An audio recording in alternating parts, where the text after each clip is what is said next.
Oh, okay. Let me fix that. Here we go. I am going to stream today, guys. I decided on a spur of the moment thing because people were asking me the other day, just do this Sunday school Steve thingy. I don't know what it actually is going to be, but look who I got in here, man. I got Chris Hansen and Mike Famine. I mean, how cool is that, man? So we got an atheist, we got an agnostic, and we got a polytheist. And you guys have to guess who's who. Which one's which? What do you guys think? Who's the polytheist in the room? Raise your hand. Raise your hand. Oh, wait. No. Oh, not me. So by process of elimination, it must be one of the other two. But we'll go with that. But anyways, welcome, Mikey and Chris. It's been a while, guys. Been a while. Yo. Hello. Hey, Bull. Hey, look at that. Bull's in the audience. Yay. Paul's in the audience. Yay. Dead Kennedy in space in the audience. Look at this. Oh, Dead Kennedy. I tell you, I love that guy. I don't know what it is. Something about him. I just like him. He's just a good guy. But anyway, so we're going to kind of like talk about what everybody talks about on Sunday. You've got Talk Heathen with Eric Murphy, who, by the way, I don't think apologized or at least corrected himself yet.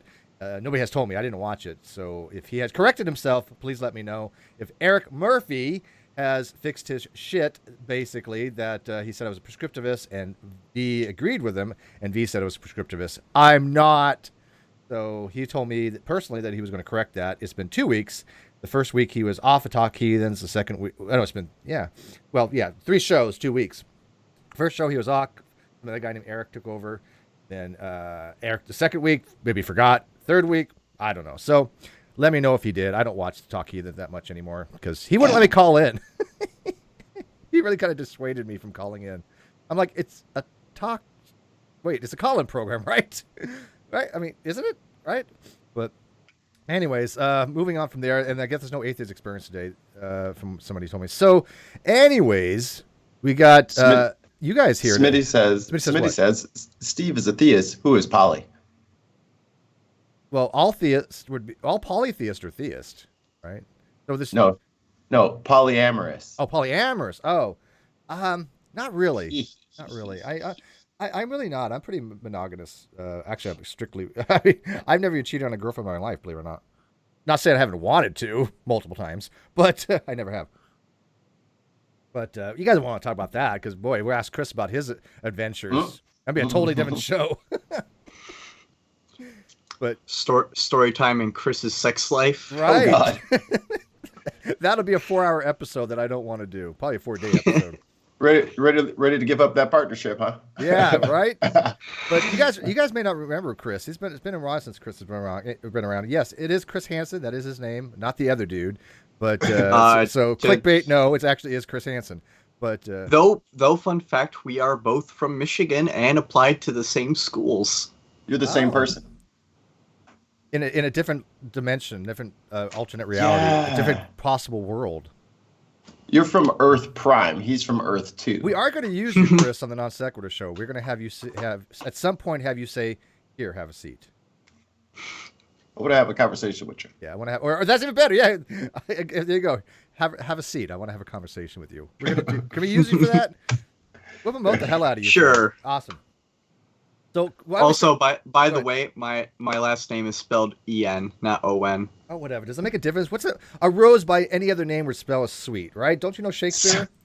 Oh, I do actually. All right, I fixed it right now. I was about to say, the magic.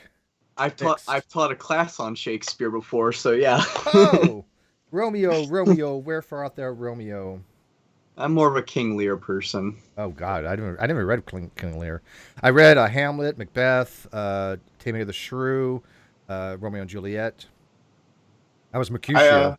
I read Lion King instead because it's just Macbeth for kids.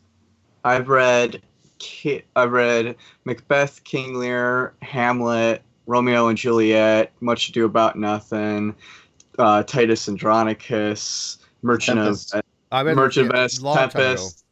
The Tempest, Taming of the Shrew. Yeah. Yep, Taming of the Shrew. What's a weird comedy? I've read most of his plays at this point, and I've read most of his sonnets. Since we'll get into the Sunday school stuff, but since we're talking about Shakespeare, what's this one, friend? Because this is all wrote by memory, by the way. Friends, Romans, countrymen, lend me your Julius ears. Caesar. I've come Caesar, to bury yeah. Caesar, not to praise him. The evil that men do lives after them, the good is often interred in their bones. So let be with Caesar. I love Shakespeare, dude. I'm not even bloviating. I actually read a lot of Shakespeare too back in the day. A huge fan. Huge fan. Julius Caesar's my favorite Shakespeare play. Et tu, Brute?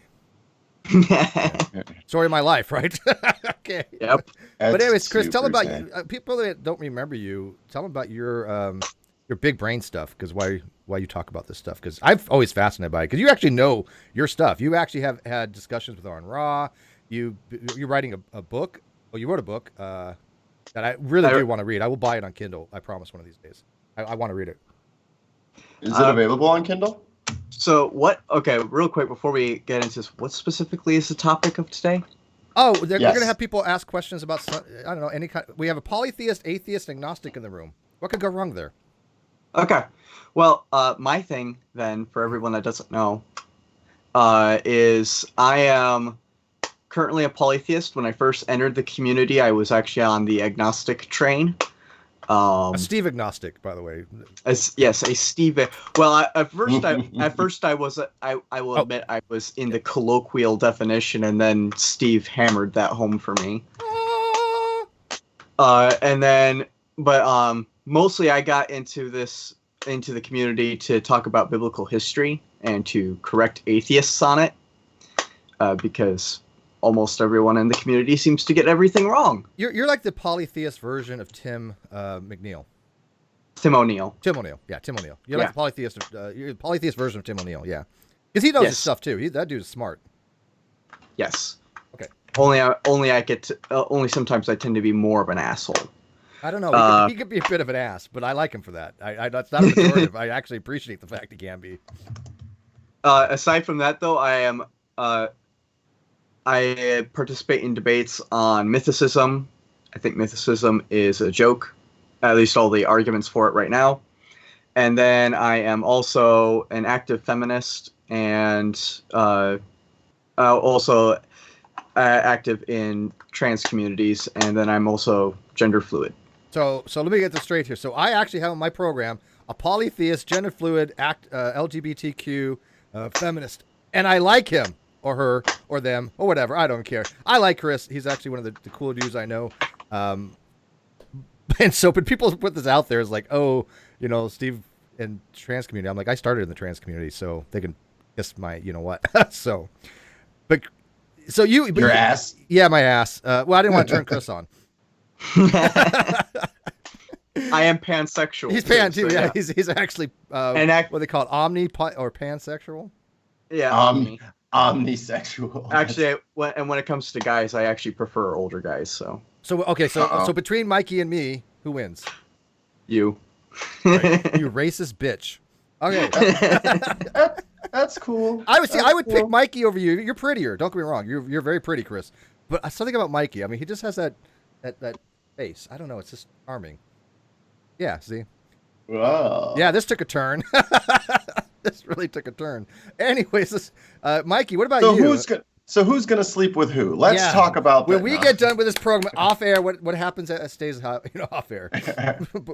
But what about you, Mikey? How you got involved in this community a while back, and as not really a vocal atheist, but no, it's not even a thought for me on most days. Like, I don't care too much about the issue because I think that it's arguing over literally nothing.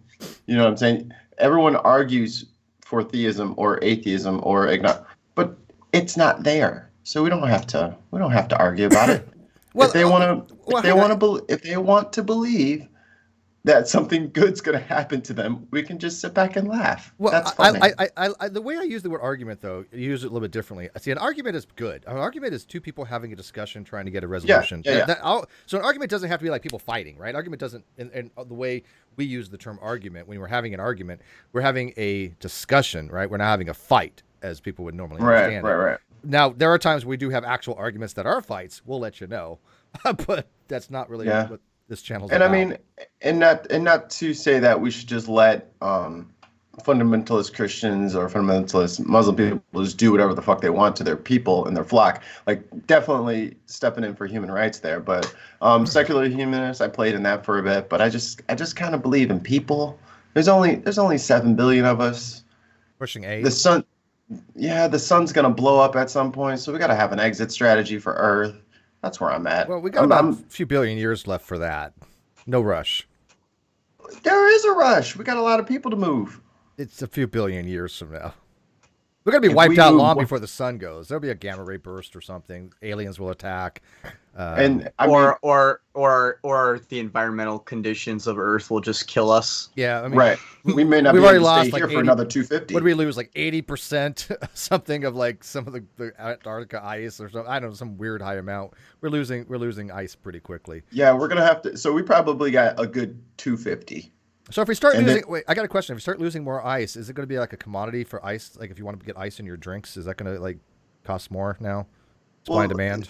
That's how they used to do it, right? They used to just like literally fucking cut ice off of fucking frozen lakes and like drive it down south. Yeah, they have freshwater ice, right? Yeah, and then somebody was like, you could just like make ice. What?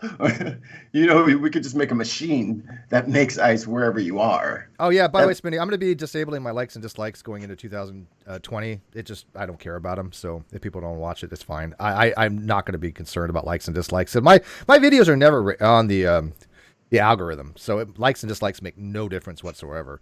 So I'm just going to leave them disabled. There's no reason to have them liked or disliked. Because nobody ever does anyways. It's like I get 100 likes and 80 dislikes. It's like, who cares? Whatever. If you still like the video, like the video. But don't let it stop you. Maybe if there are high likes, I'll put it out there. But I just noticed if people want to go around to the videos and just dislike them, it's no reason for that. And so I'm just going to leave them disabled until that kind of goes away. Because it's just what does that even do for you on YouTube? Because it's too low. I don't even have 1,000 likes. This doesn't even have any effect on the algorithm at all. So no, I'm asking likes will push you higher to the top of the pile as far as the algorithm goes, or like what does it do? Nothing. Well, normally if you have a bunch of likes, it'll push you higher in the algorithms, or even dislikes. Unless somebody watches like the whole video and then dislikes it, then it lowers it a little bit. But people aren't doing that. They're just going over to mass. Like one person will have like 80 freaking accounts, and they'll just sit there and dislike with bots or whatever. That doesn't have any effect, but it's a waste of people's time. So I'm just going to keep them disabled. If people don't like it, oh well. There's nothing I'm going to do about it. So but now you know why. Go to my channel and like everything. Yeah, I like Mikey stuff. But now you know why in 2020, I'm just going to keep them disabled. There's no reason to have them. It's just an invite for trolls to come over, and it's a waste of everybody's time. But if you like the video, go and still like it. Well, I'll see by the end of this video if there's what it is. But if there's still 100 dislikes, then who cares? I'm going to leave it disabled. Yeah. Yeah, I can't please everybody. Okay, so anyways, to the people out there, you can actually ask any one of us questions as an agnostic, atheist, or polytheist. Chris is actually a Bible history kind of expert. I would put him in the expert condition. His analysis of things are actually talked about in communities, and people have a lot of respect for him, except for Aaron. But did you ever work that out with him? You ever get a chance to talk to him about that? Oh no, he got really mad at me, and our relationship is over. That's too bad. I mean, because he's never even responded to the booklet. Oh, did he read it? Do you think? I'm pretty sure he's read it at this point, but he's never responded to any of it. How many pages is it? It's only like 31 pages. I've been asked to write a chapter and do some work with actually Jackson Wheat, believe it or not, and R.J. Downing. They're writing a book on atheism, agnosticism, and Jackson has asked me to do something for a chapter with them, and I'm thrilled. I'd love to. So if they ever want a chapter on mythicism, I'm writing an entire history book on the idea of mythicism. I've gone through and tracked down records of it all the way back to 1677. Are you still doing anything with majors, Jim? I haven't talked to Jim in forever. Yeah, he dropped out kind of thing, and it's okay. But yeah, I mean, I tell you, I don't understand the mythicism stuff. I get along with Carrier, but I know how he is. Carrier is very predictable, as you know. In fact, you told me about his predictability at one time, and I didn't disagree with you. I actually was like, yeah, I know. I thought he would be that way, but he really doesn't want to talk to you about it either, and Aaron doesn't. But the same token, actually, Carrier did respond to me recently. Oh, really? What do you have to say? In one of his blog articles, he wrote an entire article claiming that I misread all of the secondary sources that he was citing, and I went through and I published one article in response. It's probably the only response I'm ever going to make to Carrier at this point. But I quoted all of the sources where they say the exact opposite of what Carrier claims. Have you noticed? And again, I don't know what it is. I happen to like Carrier for some reason. We were actually going to have dinner a couple months ago, but he had changed of plans. But I've noticed something about Carrier, Arn, and Godless Engineer. The three of them that support mythicism, I've noticed the same patterns with. If you disagree with them, they think you're strawmanning them. They're quick to say that your sourcing is wrong, but they don't seem to point out why the sourcing is wrong. All three of them do that. Have you noticed that? Yeah, in the case of Carrier, he actually tried to point out where I was wrong, and he pointed to this one. The article specifically says when it comes. So I'll take Mircea Eliade as an example here. He specifically claims that Eliade never says that the god Zalmoxis was going to have a descensus ad inferos, which is a descent into the underworld. He claims that, or Eliade says directly that that Zalmoxis dies. And so he gives one quote where Eliade says that Zalmoxis' disappearance, his death, is equivalent to a descensus ad inferos. And Carrier's like, he's only saying it's equivalent, not that it was actually a descensus ad inferos. Meanwhile, I went and actually looked at the passages because I've actually read Eliade's work and actually checked what Carrier said, Carrier's crap in context. And Eliade says, specifically on page 69 of his book, that according to Herodotus, Zalmoxis had revealed the possibility of obtaining immortality by an initiation that included a descensus ad inferos. Okay, did you watch the hangout we had last night where we were talking about astrophysics? There's a lot of people out there that had no idea what we were talking about. That's me right now. I'm out of my depths, but I will ask you a few questions because maybe people actually understood that, and we can go from there. But there are some questions on the table. I got one. Okay. Well, beware, I'll cut you. Oh, I saw the other polytheist thing too. Okay. Beware, I'll cut you says, can you each explain your beliefs, why your beliefs is what it is? That's what it was. That's a large question, Tina. Oh, God. Yeah. Who do you want to go first? Mikey, go ahead. I'll go first. I think by a lot of y'all's definitions, I'm a lacktheist. I don't believe that there's anything else out there. I think it's just us peoples on a rock doing our thing. Right. And it's harmful to believe in things that aren't true. So that's why I'm an atheist. All right. So you would be what we would consider to be a lacktheist, atheist, and agnostic, philosophically speaking. There you go. That's what I'd be. All right, Chris. I am a Canaanite polytheist. Specifically, that's the tradition I follow. I worship the gods of ancient Canaan, so El, Baal, Athtar, Asherah, all those good gods. Now I know Baal and them were Ashtar and all them were Canaanite gods. I have two questions to follow up on that, then I'll go into my thing.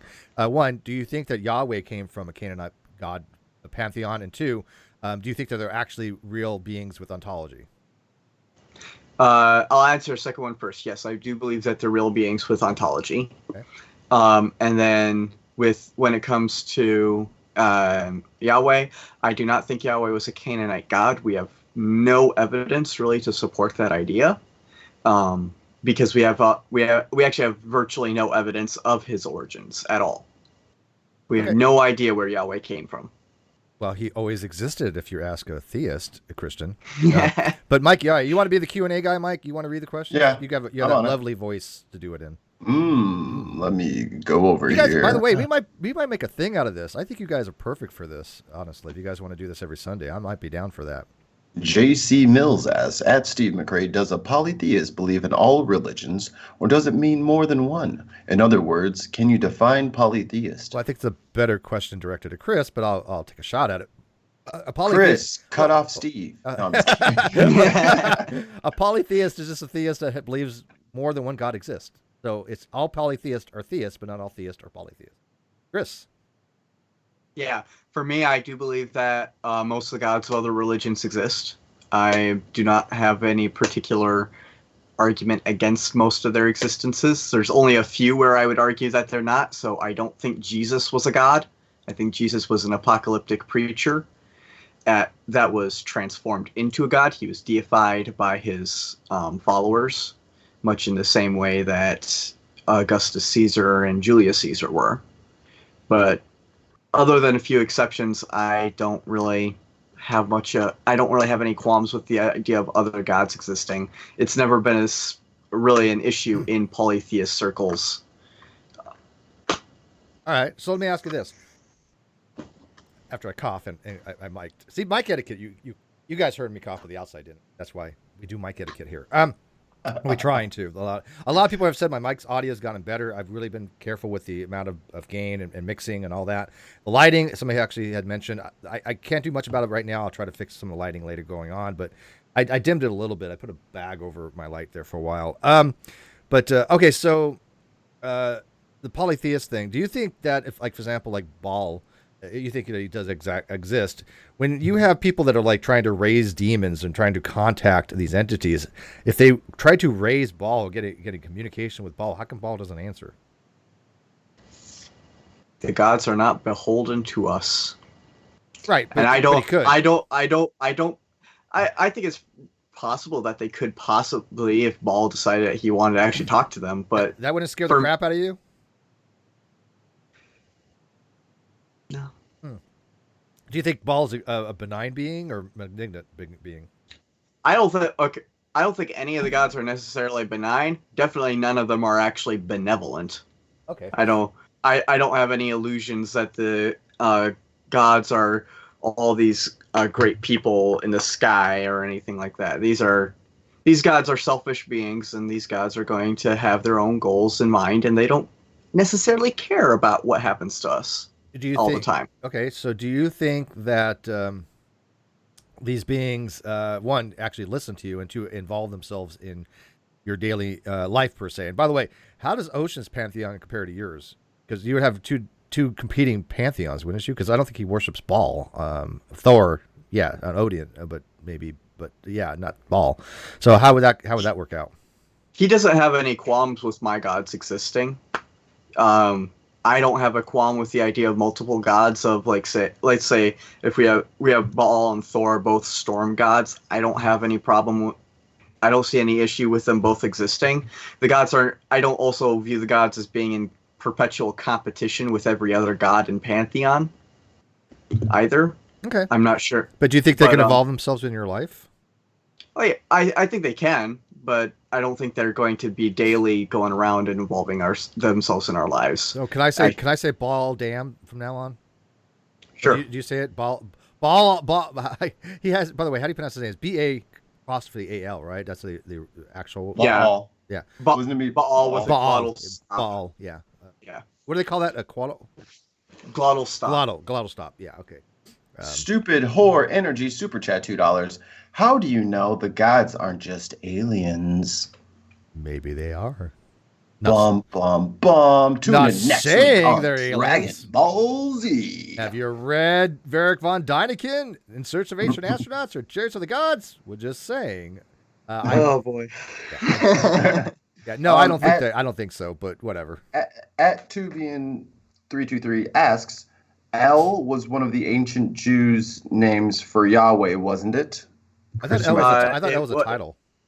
It wasn't actually. So when they used it for Yahweh, or they used it in other senses for other gods, because they also used it for the other gods of the pantheon and also for Baal, when taken nominally, it is not a proper name. So it's not a name for Yahweh. That's what I thought too. Yeah. But then when it stands on its own, it can be a proper name for the head of the Canaanite pantheon, El. At Ugarit, he was called Elu. If it's capital E? Yeah, basically. And so Elohim or Elohim, that would have been actually a plural version of gods, would it not have been? Like a multiple... So Elohim, it's not a it's not a guttural hate. So I thought it was Elohim. No, it's Elohim. I'm a bad Jew. I'm the world's worst Jew on the planet. Elohim is likely a plural of Elah, which is another word for God, but it might also be related then to the other word, which is Elim, which is the more proper plural of gods. Elim can also be taken in an enclitic sense, which is the final mem, which is usually the masculine plural ending, can also be indicating a genitive, so indicating ownership in the enclitic sense. Kimo Maki asks, do polytheists have personal relationships with their bosses a la Extians? With their what? With their bosses, with your deities. Oh, I'm guessing. There is definitely an interrelationship that we have, but the gods are not always going to be reciprocative. Yeah, you think Baal like pays attention to every single person on the planet, or just people that like call his name? I don't even think he pays attention to everyone that calls his name. Oh, he's a dick. All ancient Near Eastern deities are usually dicks. Yeah. Oh, we got an upgraded membership. Oh, thank you, Manya. Manya upgraded to devoted follower in our. I didn't want to use the same things that like the non sequitur show use, like acolyte and whatever. There's different things, but I put my own things for they're actually cult things, like devoted follower, right hand person. Those are all actual cult terms, because people are like, "Oh, Steve's got a cult." I'm like, might as well go with it. What the hell? But thank you, Manya. But yeah, you can actually join now. If you guys haven't seen, I actually got a join button now. I actually have membership benefits. I got approved for that. Ooh. Yeah, they actually approved me. Whoa. Idiots. Yeah, right. YouTube. Okay, check this out. Explain this to me, Mikey. Explain this to me. I'm serious. I got approved for membership, so people can actually become members, especially going in the new year. I would love that because no matter if it's $2, $5, $10, $20, whatever it is a month, it shows that people are supporting the channel, and the channel's been around for 7.5 years. It's not going anywhere. But my video last night on astrophysics got demonetized after a manual review. It was about never mind. Okay, we were talking about and then I thought about it and I was like, oh wait, we talked about other stuff too. But that was the other stuff that probably they watched and go, oh no, this is not advertiser friendly at all. Stupid whore energy again. Sorry, Mike, I took your job. Get out of my lane, sir. Taking no jobs. Use your blinker, sir. Damn. Sorry. Stupid whore energy, $2 with a super chat. My God, Pazuzu dick is actually a snake. Do you accept Pazuzu, Chris? Because Pazuzu's a demon. That was the demon that took over Linda Blair in The Exorcist. I have no idea who Pazuzu is. Really? So. You never watched The Exorcist? No. You don't know about the fictional gods from TV and film? Okay, in the movie The Exorcist, there was a statue. You didn't study the ontology of these fake ass things that people made up, right? I will say this: I don't necessarily have a qualm against other gods like coming into existence. I do think that gods do come into existence. I'm just concerned you haven't seen The Exorcist. The greatest scary movie of all time. The demon was Pazuzu. He was a little statue. He was a god of locusts, and they uncovered him, and he just wreaked hell. I don't know why he got into Linda Blair's body. I don't remember the narrative on that, but I love The Exorcist. But it was a demon. It wasn't Satan. Yeah. Okay. Yeah. The things you learn on this channel, right? I literally only just watched like the Babadook this Halloween for the first time. I'll ask this question, Mikey. I'm not trying to take your job, but it's from Paul. He says, how much would you have been chewed out for using Scientology's cult level? I don't know, like OT1, operating thetan level 1 and 2. I don't know. We already have somebody out there actually who, to me, reminds me of Scientology. I'm not going to mention her name, but there's a lot of things that remind me of Scientology. And one of these days, I think we will get into more Scientology on like the Non Sequitur show. We had like what is it? Miscavige's dad come on, right? David Miscavige? We had his dad come on. What was his name? Oh my goodness, it's been that long. But I mean, it was a great discussion. Not really nice guy. But I wouldn't mind getting back into some of that stuff and dive into Scientology more. And we're going to be talking about all kinds of stuff on the Non Sequitur show, and then doing the after show on this channel or the Great Debate Community channel. But yeah, we're going to be putting out a lot of stuff hopefully next year. And that's why I was kind of bored today. I was like, I wasn't going to stream until the next year, but I was like, it's Sunday, and I want to do something. So I called up Mikey and Chris and said, hey, what do you guys want to do this? They're like, who's this? I'm like, it's Steve. And they're like, new account, who this? Yeah. Yeah. Ron Chris, Miscavige, thank you. YB. This one's probably for you, Chris. I was curious, Chris, if you don't think the gods care, why do you worship them? Ooh, that's a good question. And before he answers that, can everybody give a big hug to Ryby Jenkins? Just give me a favor, give her a hug. Put her, parentheses and hug. We loved Ryby. We're so glad that she's still around, in spirit at least. All right, so go ahead, Chris. I should caveat and say I don't think the gods always care. But I might as well. But I also don't have a problem with worshiping them just because they don't always care. At least they're honest in that fact. So the reason I worship them is because when they do care, and when you worship them and you have a relationship with them, I found they've helped me. Well, there you go. Trigger Tits became a curious follower. Thank you, Trigger Tits. What a name. Love that name, actually.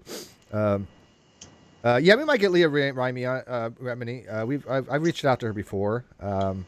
I know other people have as well. So we're gonna try to get some big names on the Non Sequitur show going forward. Much bigger names, hopefully. And then actually, have you gotten Non Sec back yet? No, but it looks like I will. It's just a matter of time. But what I want to do is I want to have the guests come on the Non Sequitur show, and then I'll have them, like, hopefully if they can stick around and stuff like that, have after shows like on this channel, and then like people that are members, I actually have joined the membership on this channel. I can have them come in and meet the person, because I got to give them something, right? I mean, I don't like doing membership benefits per se, but I got to offer them something. I do recognize that's how it works. So on like the higher levels, they're going to get priority to come in. I'm not saying that other people can't, but priority will be given to the people of membership benefits. I think that's a worthy thing. Because I want everybody to have equal access to stuff, right? I don't want to ever say, hey, it's only for members. I don't like that crap, and I'll never put it to members only unless there's an actual reason to, like overflowing with trolls or whatever. But I don't do that crap. I think it's ridiculous. I think people become members because they like the channel. I don't think they should have any real major significant advantage. Just like pay to win. I don't like that style. I don't like play to win. Yeah. So everybody will have opportunities. It's just I have to give priorities to the people that are members, and I think most people would understand that. Right. Chris, did your personal experiences lead you to polytheism, or was it something else? It was both a mixture of my personal experiences, and then also I had a lot of really good in-depth conversations with my friends Ocean and Callan. Cool. And can anyone tell me the correct pronunciation of tetragrammaton? There you go. Oh, okay. Tetragrammaton. Can I tell you guys a true story that I don't think I've ever told anybody on air? Sure. I have a hard time with this. I'm sure you can. The question is, will you? Okay. Will he? I have never told this story on air, I don't think, that I recall. Okay. And to this day, I don't even like saying that word. Okay. And there's a reason why I don't like saying that word. This is a God-honest, true freaking story. Did happen. Whatever the reasoning, I don't know. But I will tell you what happened. You guys can evaluate the way you want. But this actually did happen. At least I experienced it. Okay. So... You guys remember back in the day, I was LDS, right? Yeah. Okay. Before I became LDS, I had the missionaries over. Okay, people will know that the missionaries come over and they give you the lessons and all that kind of stuff, right? Super chat real quick before I get into my story. All right. Failed at engineering, New Zealand $2. Does Chris know about Shiva? I mean, I know about Shiva, but I don't worship Hindu gods, and I haven't really studied them, so... Okay, so I was sitting there and I was talking to the missionaries. Now, back in that day, I was really into occult themes. I would write in a language called Theban on my, you know how you have your, the older people in the room. When you guys have a book, you would put it a garbage, like a paper garbage thing. What do they call it? Bag. You'd cut it out and that'd be your book cover, right? Oh, to cover your books. Yeah, cover your books, right? So people would use that for that. And so we'll get to the super chats because I want to finish this. So I write in Theban, I put like Black Sabbath and Ozzy Osbourne. I'd have things like this coming out of the book. It'd be all kinds of occultish type stuff. I like the symbology, and I love Black Sabbath. Still do this day. Ozzy. We'll have we'll have a debate one of these days. Ozzy versus Ronnie James Dio. That's going to happen. Ooh, Dio. Really? I don't know. We'll have that discussion because I don't know. I'm tentatively going with Ozzy, but God, Dio was amazing. But Dio can still talk. He wins. Dio's dead. so the fact that Ozzy outlived Dio, that's why. No, that doesn't work that way. But we'll have that discussion. So, wait, Dio's dead? Yes. Yeah, he died of stomach cancer. Yeah. So, okay, the missionaries were over one day, and I was sitting on the couch, and I was asking about some Greater Key of Solomon stuff because I had that book, and I was asking them some occultist stuff, and I said that word tetragrammaton, and I'm not even kidding. As soon as I said it, I was sitting on the couch, and I felt like I was sunk back into my body. Like I literally was, here's me, and I'm looking for my body from back here. I'm like, I sunk, I don't know how to describe it. Like I'm just kind of, you know how you view in something? I viewed out, and I'm like sitting back here looking, and I'm like an out of body experience. Only it was in kind of thing. And I don't know why. I have no idea. But when I said that word, that's what happened to me. Now, who the hell knows, right? It could be completely because I was just, whatever. But that did happen, and it was really, really weird. So now going into explaining what the tetragrammaton and the pentagrammaton was, Chris? So the tetragrammaton, you pronounce it tetragrammaton, and it is the term we use to refer to the four-letter Hebrew name for Yahweh. Was it Yahweh, Vahe? Yahweh. Yeah, but Yahweh. The letters would be Yah, He, Vadhe. Yahweh Vavhe. Yeah, Yahweh Vahe. You're a better Jew than me. But it's basically just that, and the reason that term exists, and the reason why there's a whole lot of debate on it is because we don't really know how to pronounce it. Yeah, well, there's certain things like we're not supposed to be pronounced. That's the funniest part. Yeah. Well, and I didn't know that at the time. I had no idea that, but I had a weird thing happen when I said that word. But it wasn't the word itself. Tetragrammaton isn't anything special. It is the actual name of God that you're not supposed to say. The Yahweh Vodhe, whatever the actual pronunciations would be, which nobody would know anyways, right? That wouldn't be something people know. Yeah. Yeah. Yeah. Basically, what ended up happening was that when they were still pronouncing the word, they didn't have vowel pointers written in. And so by the time that they were finally putting in vowel pointers, the problem was that they had stopped using it because it was profane to use the Lord's name. So the vowel pointers that they actually put in whenever they would write out the tetragrammaton were either the vowel pointers for Adonai or for Elohim. Yeah, so Adonai would be isn't Adonai like the Latin version of God? Or is it the Greek? No, it's neither. It's Hebrew and it just means Lord. Okay, so I remember Adonai. There's a couple different things. Yeah, it was Hebrew. That's right. It was Adonai, Christos. I don't know. There's a bunch of things in these Greater Key of Solomon that you have to say to conjure these demons. Like you read the Necronomicon, I'm sure, right? Yeah. Which, by the way, I think is bullshit. Super chat. Stupid Whore Energy, $5. It looks like Steve is in a church, Chris is in the local library, and Mikey is under a bridge. Actually, this is my personal library. Yeah, and where Mikey lives. Don't judge. That's where trolls live, under bridges. Yeah, I mean, and that's all his artwork too. The Bindle says, "How can you be LES and a Jew? Just because your mother was Jewish doesn't make you Jewish." Pretty sick tack. Actually, it does. If the mother is Jewish, the children are Jewish in the eyes of the church. I'm not active Jewish. Not the church, I don't participate in Judaism, and I'm not the church. The eyes of the Jewish. The eyes of the Jewish community, right? Yeah. Okay, Chris, another question for you. What does the term worship actually entail in real world terms for polytheists? Question directed to question. It is comparable to monotheistic religions. So for the term worship, it can be very different depending on the polytheist in question. For me, my worship entails making sacrifices of wheat and barley to the gods. I do burnt offerings, and then I also have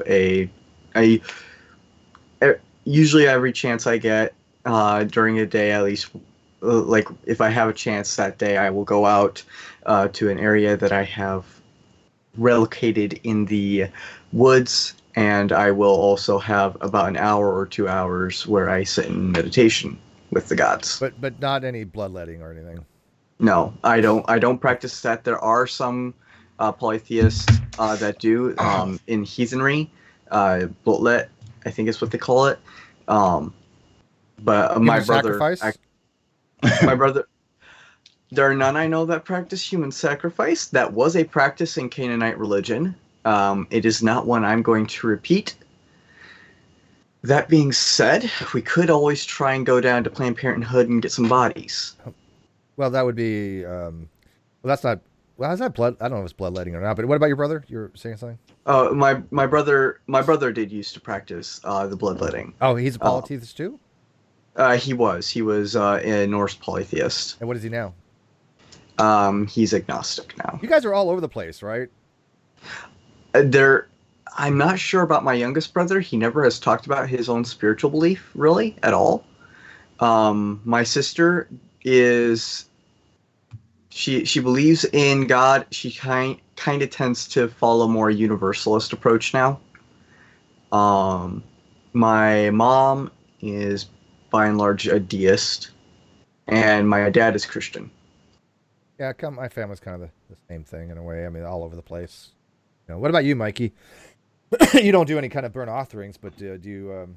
Is your family kind of all over the place? My family is largely Christian. I'm the outlier, and that's fine.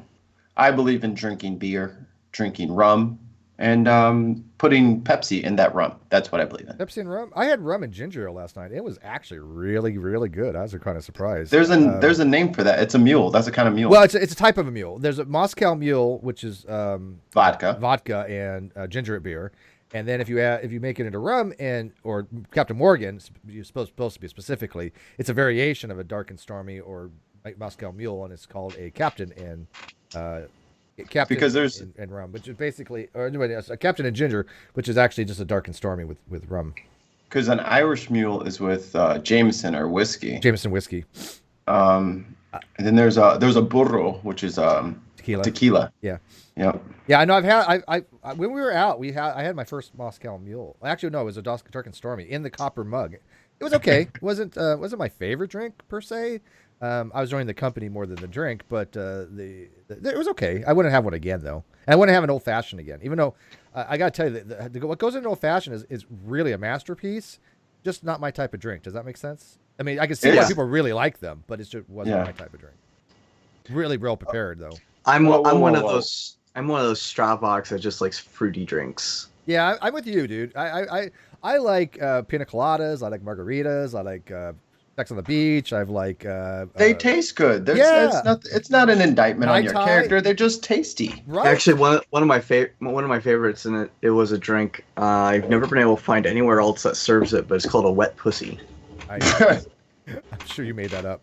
I am not making it up. It's a drink that was served at a place in Flint, Michigan. I think it was called the White Horse or whatever. There actually is a drink named after me called the McRae, named after me. It's served in a very old Swedish bar. It's on their menu now. That's true. I can give you the ingredients later, but I got the wet pussy shot. They didn't name a drink out of you. They named a drink after me, which I was flattered. It has some weird stuff in there, which I don't know what really relates to me, but I was flattered. Hey, you got a drink named after you on a menu. Clorox. It was Clorox bleach. Yeah, it was Clorox bleach, battery acid. You put a Tide Pod on top of it. Yeah. A wet pussy is 1 shot watermelon pucker, 1 shot apple pucker, 1 shot peach schnapps, 1 shot vodka, 1 shot cranberry juice, 1 shot orange juice, 1 shot pineapple juice. Yeah. Behave in the live chat there. Behave. Bad kids. Have a drink. Drink up. And Pepsi's also not side note, demonetization incoming. Oh, yeah. Well, yeah. That big surprise there. It's welcome to my channel. I was about to say, it's already gone. We got rid of that quickly. But yeah, that was I don't remember, like I said, what was in it, but I'll get it to you later. Old Swedish bar in Sweden, right? I know, crazy, right? I don't remember the name of the bar. I can't pronounce it. It's too weird of a name, but yeah, we're gonna make that drink one of these days, the McRae. But anyways, okay, so where do we go from here? What do you got from us? Come on, we switched from Sunday school to alcohol. But by the way, I probably had a little bit too much of last night. I don't drink that much, and last night I had a little more rum than I'm used to, which really wasn't that much. But it affects me. Are you a lightweight? Oh yes. Well, yeah, for sure. Wow. Way lightweight any longer. I used to not be. I used to be able to drink a fifth of Jack Daniels in a weekend, but which is yeah. But you could still do that. Oh, You that would kill just me. be in pain. Oh, that would kill me. I legit. I think it would actually probably kill me. I'm probably actually becoming more of a lightweight now, but it's just because I've been going abstinent from alcohol. But yeah, before that, I definitely could drink a whole bottle of vodka and I'd probably just be buzzed. Okay. Well, that's great. It's kind of a mandatory thing for the great debate community. Alcohol is kind of required sometimes with some of the discussions we have. Yeah. I'm serious. I can't make it through some of the flat Earth stuff any longer without having at least one drink. You mean every time you have to listen to Godless Engineer? That would be that's probably the only reason I would ever finish a fifth of Jack Daniels would be if I have to watch one of his videos. Here we go. And I'd probably want to die afterwards. Keel Odagi one. Chris, did you have any non-secular or God experiences before becoming a polytheist? Also, do you view your pre-polytheist worldview differently now after becoming polytheist? So my switch from agnosticism to polytheism really did not greatly affect my worldview. I'm mostly where I am anyways. Like, my views on moral nihilism are still the same. My views on politics are completely still the same. Like, it didn't really affect a whole lot of my worldview. It just, now I occasionally go out and I worship a god. But what was the other part of the question? I will go back up. Don't you jump up here, cat. This cat is in love with me and he won't leave me alone. Do you view your pre-polytheistic worldview differently? Did you have any non-secular or God experiences before becoming a polytheist? I did have experiences as a Christian that I am unsure of how to attribute them, so possibly. I think a lot of people have experiences. Like, I related my tetragrammaton experience. I've had other experiences with like Ouija boards. Things. I think a lot of people do have experiences. How we interpret them, how we evaluate them, is subjective, and I have to recognize that. Josh, yo, you guys didn't give me time to put pants on. Who let her? How does she can get her way into anything? She's like just sneak her way in. Right? Just a sec. I need to plug in my laptop. She comes here. in the back door. Watch out for that. Oh wait. There's going to be a location change. All right. Well, while you're doing that, Mikey's got some super chats to read and some questions. Super chat. Athena, god of wisdom and warfare. $5. I never understood how certain experiences lead to beliefs in gods. What sort of experiences must you go through? Is it having a vision of a god or ... While he's doing his thing, I'll answer. Look, again, we have to evaluate certain experiences subjectively, right? I mean, in science, we do have methodological naturalism, so we do have natural explanations for natural phenomenon. I get that.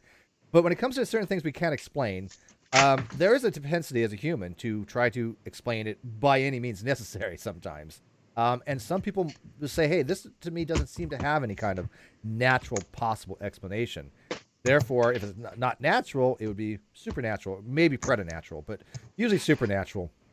And so when people say, well, if it's supernatural, what is a likely explanation for supernatural? Is there just these malignant demons out there? Are there angels? Are there gods? Are there what's out there that has some kind of ontology or intelligence that's influencing us? If that's even the case, because if supernaturalism exists and there's no intelligent agency behind it, what does that even mean?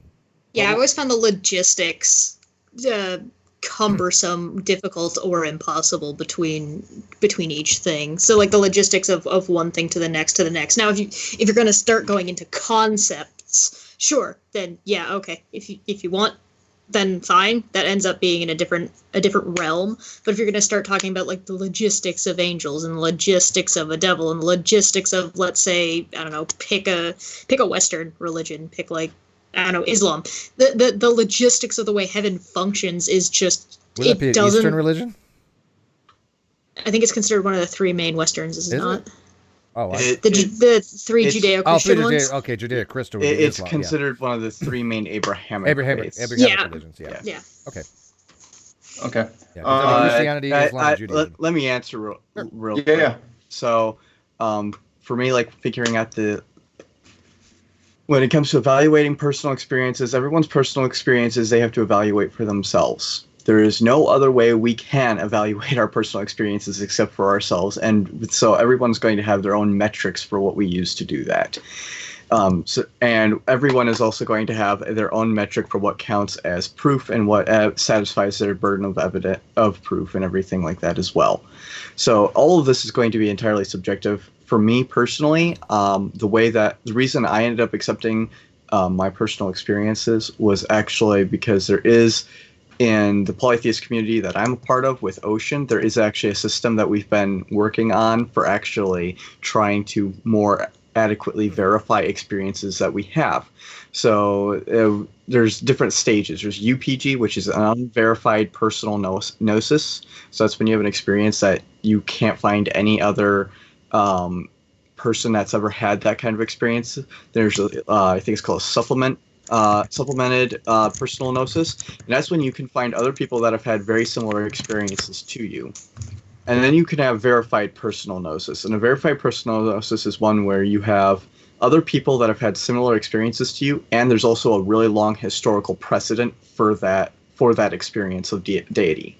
So the Greek polytheists have it the easiest when it comes to that, because there's a whole lot of recording for Greek polytheism and Greek experiences of polytheism.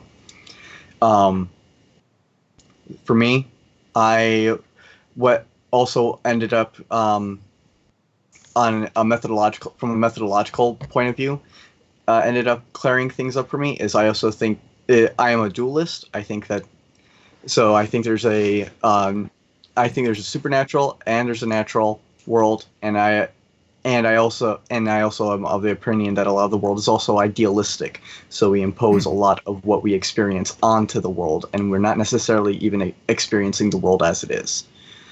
Yeah, well, I think there's some truism to that. I don't think we could ever know what naive realism would even entail. I don't think we could know what base reality even is. We couldn't. I mean, I literally believe it is impossible because we are biological creatures, and because we're biologically limited, we can never access reality as it is. I think we always want to have these perception filters.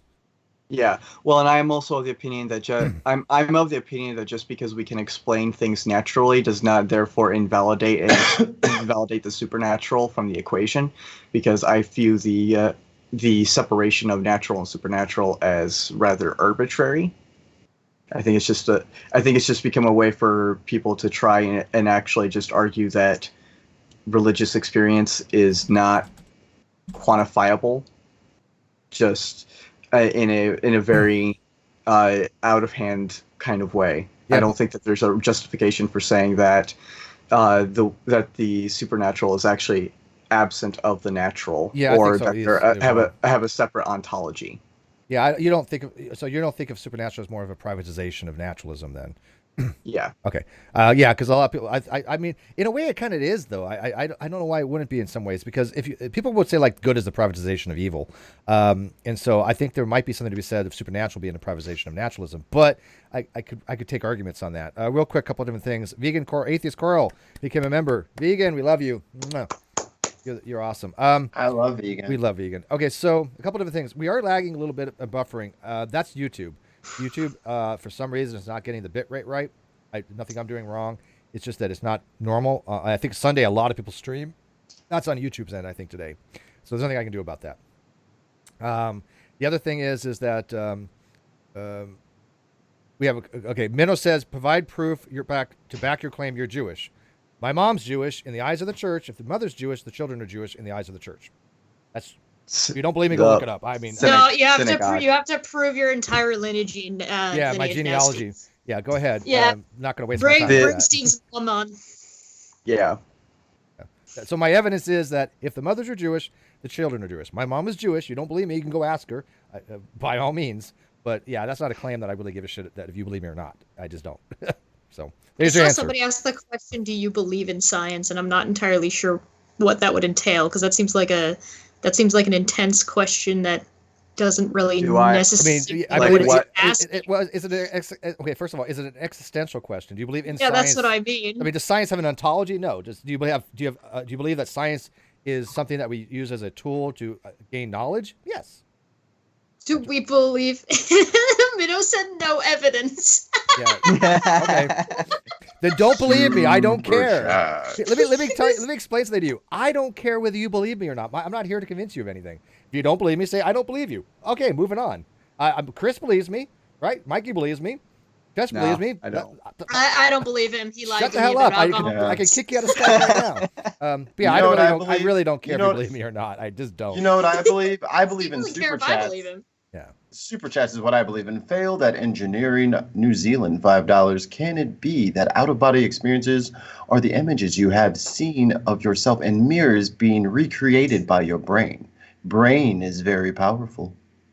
Never go full solipsism.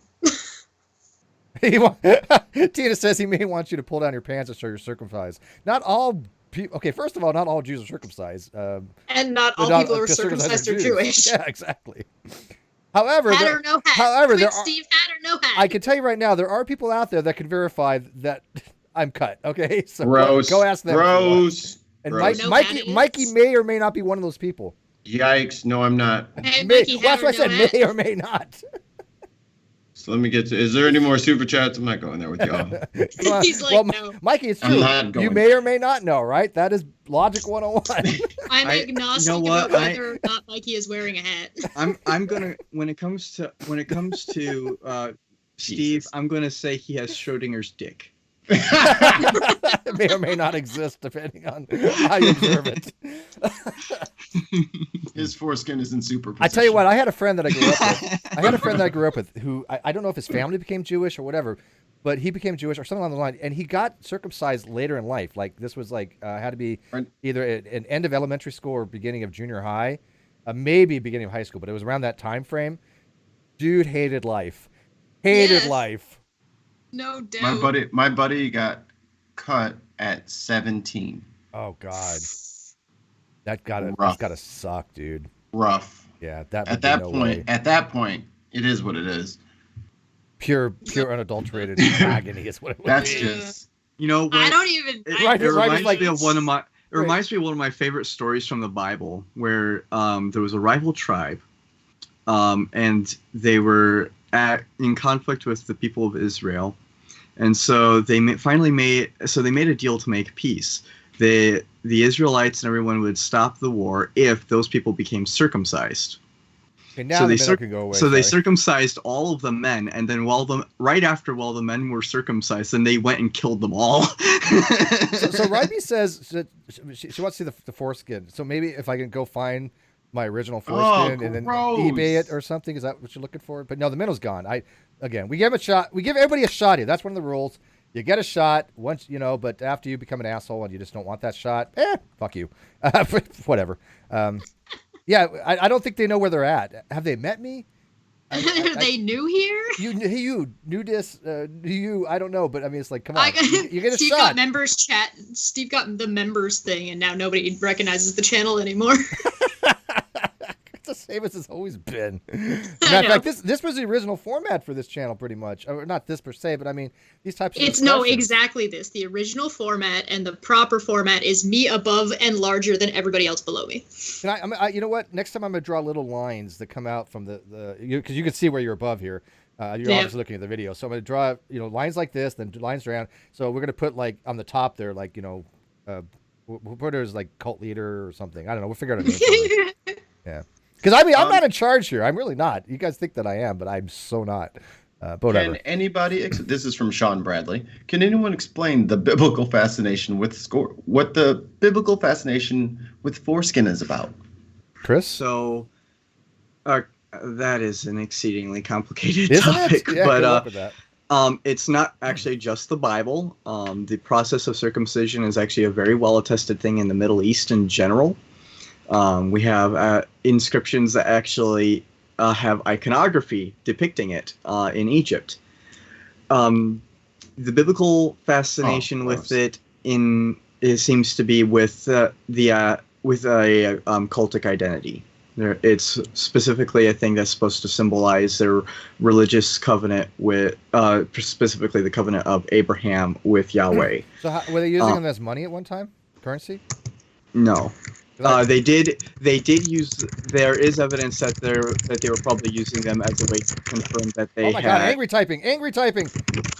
Jesus, Chesh. Jesus, just mad. You don't like. Don't upset the goblin, okay? Don't ever upset the goblin. You don't know what you're in for. It's like Leviathan Awakening. Good God. She types with small hammers. She got hands okay. She has like fingers the size of toothpicks, and you hear what damage she can do. Sorry, go ahead, Chris, and then we'll get to the super chat. Yeah. So there were multiple ways that, specifically in military conflict, one thing that was very common was that you could actually gain an award for killing an enemy in combat, but you had to provide proof that you killed them. Yeah. So a common thing was to chop off a body part of some kind. In Egypt, the common one was to cut off their right hand, and provide that. And we have actual archaeological evidence. We have actually pits filled with just the right hands of people they had killed. Another common one was to collect their foreskins. Mm-hmm. This is also what was done if they wanted to attain some other kind of reward. So David, for example, chops off the foreskins of his enemies in order to gain his wife. There you go. Okay, super chat, Mikey, do your job. You have one job. It's like since he's taking his time. It's like when you cut off no, the. He moved. He's lagging. It's like it's like when you're cutting off the ears of the goblin, and you bring the ears back to get paid. It's tribute. So, it's tribute to the goblin. Mikey? Failed at engineering New Zealand, $2. The Goblin Queen rules all. Yeah, now she just got a snipe connection that didn't go all over the place, but it's better. Well, no, it's not as big. I don't know. Look at that. You know what? She's taking over everything. Look, watch the video. See the video, and all of a sudden, Chess got like this big. She's like, she's just covering me and Chris up like we're not even there. Good grief! Now I got to resize her and reposition her. You're the one who brought me in. That's not a sexual thing, by the way. Remember, Sammy Jenkins says, Steve, this is my dream come true. Can't believe you're having Bible talk with Chris and Mikey. Fuck yes, Steve. Yeah, well, we used to. We used to a lot of this stuff. We're going to get back to the more roots of this stuff because Hey, Sammy Jenkins. I am tired of helping other people. I will help people that deserve to be helped, and I want to get Chris back. He wants to do some stuff, and I think he's great. And Mikey, he just plays games, but, I help him. Chess has a great channel, by the way. Go check out her channel. Dude, she does art, by the way. Like, art. I do art, and I have an interview coming up on January 7th that I have locked down, and that will be from one of Katie's ex-mods from recently, and then I have another one, and it's going to be Sweet Heathen and Failed at Engineering, also Unicorn coming in, and me, and maybe Nikki if Nikki gets back to us on time, and hopefully that will be on January 14th, and we're basically going to be talking about our experiences on Twitter of people trying to victimize us when we aren't victims of anything. Yeah, I'm glad you find. I've been pushing for that with Sweet and for Faye for a very long time, so I'm so glad that you're taking over that. So yeah, by the way, so Chester's going to take over a lot of the other stuff that I'm just not going to deal with any longer. She wants to. I have no control what the hell she does, one way or another. And so if she wants to do that, more power to her. I'll support her on that. Well, I also I committed to that interview beforehand, and on top of it, I think it'll be interesting to do, like, to kind of cap things off as here was somebody from a long time ago, here's somebody from recently. Let's see if these we can compare and contrast, and then we can move on. I have my one video to finish off that I did promise that I would do, and once those 2 videos are done, we have capped off everything, and I'll be happy with that. Awesome. Yeah. Some people have connections issue with YouTube right now. It is YouTube. I can't do anything about it. I did turn off DVR for this stream. I'm trying different things to see if it helps. And I obviously turned off my likes and dislikes, and that's going to stay off for the next year, I think. Maybe. It's a waste of people's time to come over and set 100 people or 100. Most of them are fake accounts. There's like one person that has like 100 fake accounts, and they just do 100 dislikes. Let them. But now it won't matter because it's likes and dislikes are going to be disabled for the next year. Why are people asking me to debate Hovind? No. Oh God! Why would you? Yeah, why would I do that? That's not even your. It would be funny, but it's not really. It wouldn't. I would debate Hovind, but he refuses to debate on biblical history. I wonder why. Well, I would never debate Hovind myself because I just know his shtick, and his shtick is just rhetoric. I don't like dealing with those types of things. That's not my style. Now, if you look at the word evolution, there's 36 definitions for all of these things, and I might have a debate coming up with Hoban, or not Hoban, with someone else on mythicism. I know how I will debate. If I ever debate Hoban, I know how this debate will have to happen. This is the only way I would accept this debate, and you see if you can talk him into it. He has to debate from my position, and I will debate from his position. So I'm just going to read his script at him. There you go. That'd be fun. I wouldn't mind doing more debates maybe next year. But I love to do the atheist agnostic debate, but nobody wants to take me up on it. Like nobody will debate me on that after I creamed, that guy Duke, who's still, by the way, butthurt as shit about that. Oh, that's really funny. He crops up on Twitter ever so often. Oh God, he will never get over that massive defeat.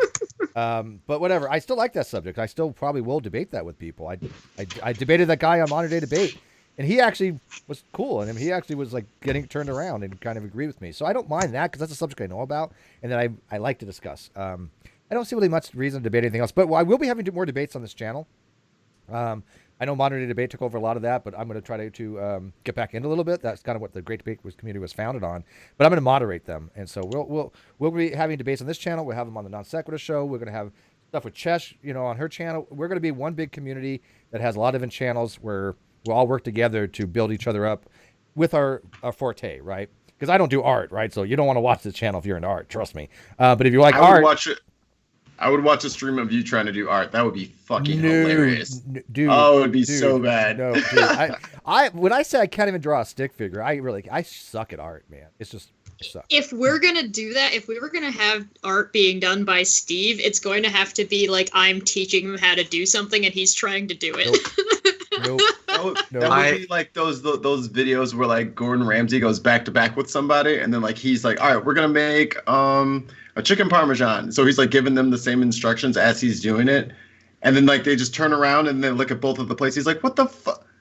How did you get that in there? My dad did architectural work. He had drawing books. He had a professional set of drawing books that he paid for a course that started with an anatomy and the face and the lines and the perspective and all that stuff. He had all that stuff. I grew up with that stuff. I grew up with drafting equipment and templates and T-squares. None of that came. I had no ability to do any of that.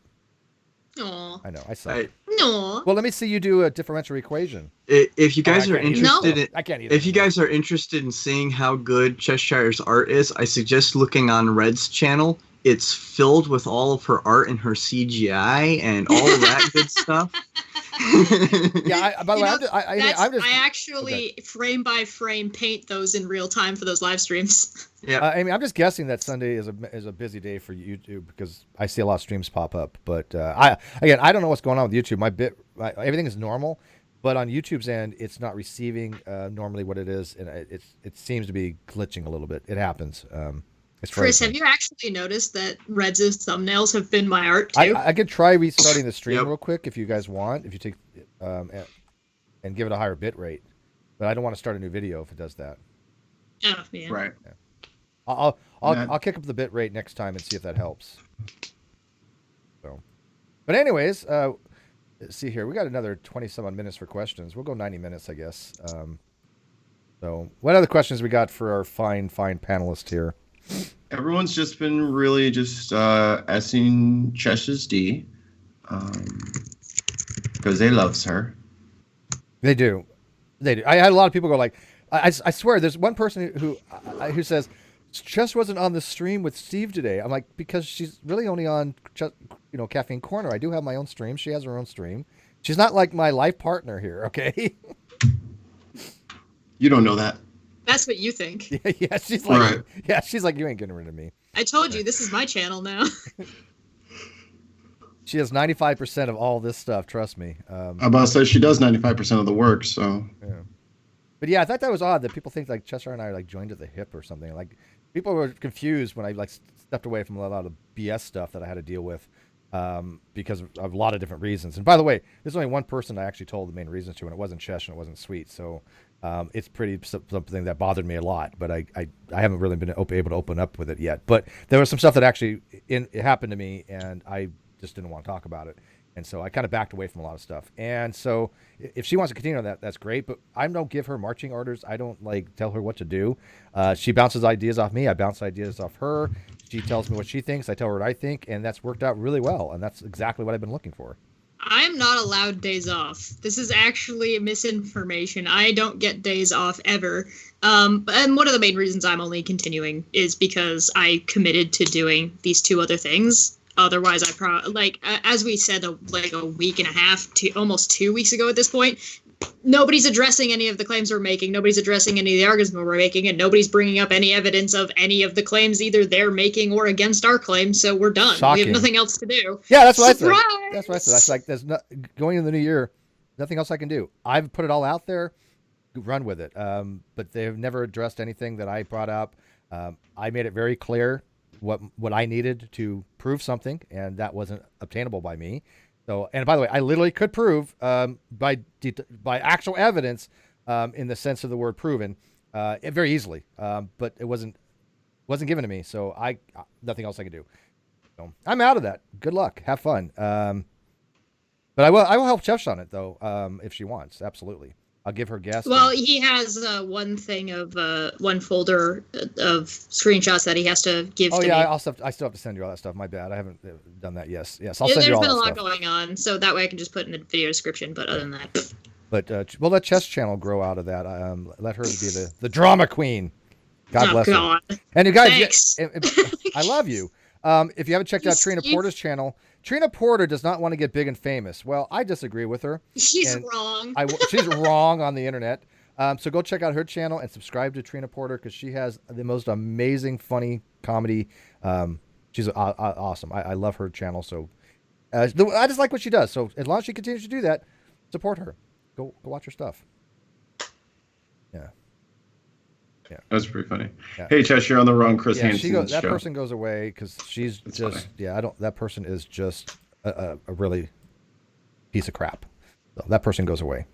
I know them from other places. So we're going to be eliminating a lot of people that are just, in my opinion, pieces of crap, and I get to make that decision because it's my channel. That is true. It is true, isn't it?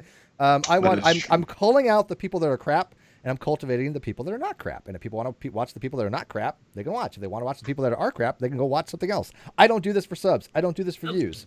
People also make the mistake. For somebody who's obsessed, and I just say, I'm done. Go. Other people can take over. That's not really what an obsessed person would do, is it? No. Okay, it seems, yeah. Or, somebody who wants somebody drama, who is obsessed would say they were done over and over and over again, and then keep making more and more content about it. I don't know anybody who's like that though. You? What? You're making more content on it. Wait a minute. Hold on. Cheshire's obsessed. She's vindictive. All right. I mean.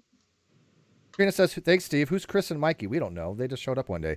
Why does the one in the middle doesn't have earmuffs like Chis and Mikey? Because Chris is special, and it ruins his pretty framing of his face if he wears these things. And dude, let me tell you, he is narcissistic in that right, in a way. Yeah. But he admits it, though. I mean, I'm not even gonna lie. Yeah, I'm a narcissist. He is. Yeah, look at that, and by the way, this is not hyperbole. It's so cute. This is not hyperbole. Chris, you are a self-admitted narcissist, right? Yeah. Yeah. So I'm not even making this up. You guys think I am, but I'm not. He really actually is. But you know what? I love him for it because he's honest about it. As long as you're honest about shit, I like that. I cannot condemn him for that. You're just gonna have to live with the fact that I like me more than I like you. Right? but you like me more than you do Mikey. That is true. Yeah.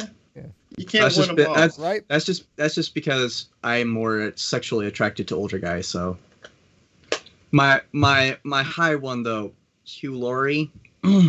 Oh, is Hugh Laurie your dream man? Oh yeah, Hugh Laurie. Is that just because he's like really sharp and quick-witted and funny, or is the accent? I like distinct. Well, actually, I really like his distinguished look.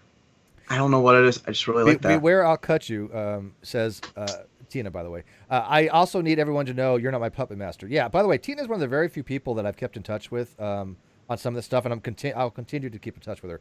I don't tell her what to fucking do. She don't tell me what the hell to do. But I have a lot of respect for her because she's been open and honest with me. Believe it or not, wow, honestly, a lot of this is coming right? from projection. Yeah. What people that are saying that we do this and tell people what to do are the people who do that. Exactly. What do? Have conversations and communicate with each other. Yep. I might say, hey, Steve, this might be a good idea, but I don't say, hey, Steve, go do that. Yep. And I don't do it to other people as well. I give Tina some suggestions. She's asked me my opinion, and as long as she does that, I will give it to her. But I'm not her puppet master by any stretch of the imagination. And I gave her a group on Facebook that I was admin of. I turned it over to her because I thought she was competent and capable enough to continue with it, and she has. There you go. Does that help, Tina? Is that cool? This is very important. Chris looks like young John Connor from Terminator 2. A little. I forgot what that actor's name is. Edward Furlong. Yeah.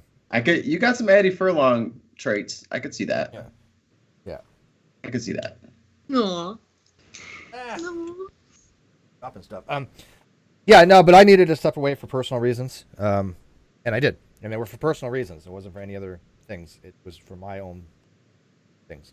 Yeah, whatever. People are already on Twitter making tweets about this, and I already responded with, been addressed in the video just now, numbnuts. Yeah, but there's more to it that I haven't even told Chesh, and I haven't told Sweet, and I may or may not, but I'm not even gonna ask. Yeah, so I mean that's the thing. People think like Chesh and I are attached to the hip. I love her, and I trust her 110%. That's a mistake. Yeah, exactly. But it's hard to even open up to some of your friends when things happen to you, and I'm not ready at that position to open up to just about anybody. I've told one person, and it was hard enough to do that. I actually broke down in tears. So there are personal reasons. There are things going on, but people don't have to know about those things. You know, I'm a public person, but got to keep some things to myself. So let's not talk about it. Exactly. Also, and the reality is that it's actually Chesh and I that are attached at the hip. You probably would like that. Yeah. Yeah. You were like, we have to shower together now. Yay. But you understand, Chris, I don't know how tall you are, but I guarantee it, she's shorter than you. I'm 5'11". Yeah. Oh God. Yeah. Dude, you tower over her, man. Chris is about a foot taller than I am. Yeah. Jeez. She's under 5 foot. Right? I'm right at 6 foot, so. She's 4'11", if I remember. 4'10.5". I'm giving you some margin of error here, okay? You actually grow a half an inch because that distinguishes whether or not I get money from the government for being too short. Oh, like if you're under a certain height? Yeah. Because she has to spend all of her money on stepladders. Yeah, exactly. Do you have? I gotta know this. I don't know why, but do you have one of those grab it things where you can like the handle on it and they have? No, I wish. You need one of those. Oh, that would be okay. Somebody needs to get Jess for Christmas or a birthday or whatever. Grab it. She needs one of those. I'll send things. her one. Yeah. Oh my God. A little grandma pincher. Do I need to get like an Amazon wish list of like things to help short people? Stilts, trampolines, moon boots. Moon boots. Moon boots. Moon boots are just her normal shoes. Yes. All right. So what we got questions here for? I'm gonna take Puck for a walk on moon boots. We got away from our main topic like we always do. That's what happens on my channel. It's part of the. You charm. brought me in. Sorry. Yeah. Once you bring Chesh in, it's like no rules, no holes barred. But what do we got? Come on, we got an atheist, agnostic, polytheist, and whatever. We got a Chesh. And one wild goblin. Hey. Goblin religion. You should do something with that. You already started a goblin language. Might as well do a goblin religion. I can write the language for you. They already have. You should come on. Me and Dapper Dino were working on one. We should just get you in on that. Oh, it's not finished, so. I jumped into that stream and I was furious. I was like, "They're playing D&D without me, the bastards!" Pretty much. Oh, they're just right in the. Oh, okay. We're supposed to have D&D. I know Glitch was supposed to do a D&D campaign. Dino Dapper was supposed to do a campaign. Chesh wants to do a campaign. I'm down. I will play D&D. I was working on an idea of having. Okay, so you know in D&D how the religions actually. Like the gods actually respond and you get magic powers for believing in each god. I was going to make a bunch of cultists that were atheists who were like basically like some of them, the best they could be is a paladin because the paladins in 5th edition don't have to believe in an actual clerics god. Do. Clerics do, but paladins don't. Paladins just have to believe hard enough. Yeah. So the paladin would be like, look, see, magic doesn't rely on a god. See, smite, look at that. Yeah. But they're actually completely just wrong because the pantheon is... lay on hands is what's supposed to be originally. You plead to your god to lay on hands, which is healing. Yeah, but in 5th edition you have a pool, of points that you can dip into, and your power as a paladin actually only comes from your belief or your faith in whatever thing that you believe hard enough in. Not whether or not it was actually there and helping you, but yeah, exactly. I believe the power was inside of you all along as a paladin. It's like Michael's secret stuff from Space Jam. The messenger reveals wants to go back to Bible talk. Well, it's not going to be Bible talk. We're still talking about faith and religion and all that kind of stuff. So, and by the way, nobody's asking questions. So, right, I'm sitting. Nobody's even asked about agnosticism. Take me on, biatches. Come on, I'm sitting right here. I love the people that wanted to come after me about agnosticism, but I think they're stopping. I think they kind of gave up. Agnosticism is about knowledge. I'll kill you. Please. You know what's funny? I think all of us agree on this, so it's like no fun. I need to have somebody come in. And by the way, we'll give the link to come on. I can Poe for you if you want. I don't like Poe, though. I don't like that. I want somebody actually... Poe it up. Poe it up. Remember that one time when there was that Poe flat earther on Nonsec? Which one? I'm about to say the 30. Yeah, that narrows it down to there's this one that I remember specifically and couldn't even actually come up with an argument to actually defend flat earthers. They were just they were poeing and they were incompetent Poes. I know the one you're talking about. Yeah. Oh my god, I remember that episode. It was hilarious. The one who just gave up. He's like, yeah, I'm a Poe. Yeah. I remember that one. I called him out too because I was like, dude, I'm not buying any of this. I straight up said, I'm not buying any of this. You're a Poe. I was convinced of it, and he's like, "Yeah, you're right." I was in the chat at that point because I didn't know you guys, and I was just like, "What's a Poe?" And then no one answered me. It just got totally. I was like, I don't know what that means. Do you remember back in the day you were so naive, Mikey? Do you wish you would go back to that days? Man, let me tell you about back in the day. I really wish I could go back before I knew that Jeranism existed. Right? My life changed. Back before that. Right? My life changed the day I met Res Rhetoric, was like 6-7 years ago, whatever it was, and I first heard of Jeranism. I'm like, no, come on. No. The very first day I met Res Rhetoric, I went blind. So the messenger reveal says it's impossible to go after agnosticism. I believe everyone is agnostic, and that leads to atheist, theist, polytheist. I would argue with that if you wanted to come in, because agnosticism requires a actual evaluation of the proposition and then a active suspension of judgment. So you can't say anybody's agnostic unless they actively have tried to evaluate the proposition and have suspended judgment. Ergo, wrong. But I would be happy to have a discussion with that. Oh, and by the way, on the 3rd, if you guys haven't forgotten or may not know about it, I will be doing agnostic epistemology Q&A at the Atheist and Christian Book Club in Arlington, Texas on the 3rd at, I believe, 6 p.m. Central Time, which will be live streamed to the Atheist Christian YouTube channel. How fun is that? They've watched my video, and I did a Q&A with James from that panel, and it went really well, and they're really looking forward. Both the atheists and the Christians are asking really great questions, and they really want to learn this stuff, and they've asked me to. I'm honored because other guests have been Rich Carrier and Arn Ra. And then next might be Chris. I think Chris, you'd be perfect for that book club. But Chris, are you truly a polytheist, as in you believe actual gods exist, or ... Asked and answered. Yes. We can do it again. Yes, I believe that. I believe in multiple gods, and I believe that they have individual ontologies. Are the ontologies exclusive? As in, do the gods have independent existence of each other? Essentially, yeah. So, if you've got this god existing, can it, or is it impossible for this god to interact with this god? Or do they have to be individuals in that they can't both exist at the same time? No, I don't really have that kind of exclusivism. So, for example, I believe that both Thor and Baal exist, and they're both storm gods. I don't have the exclusivity. They don't fight with each other, like who has dominion? Not really. They got other shit to do. You believe in a petty pantheon? Yes, I do. Okay.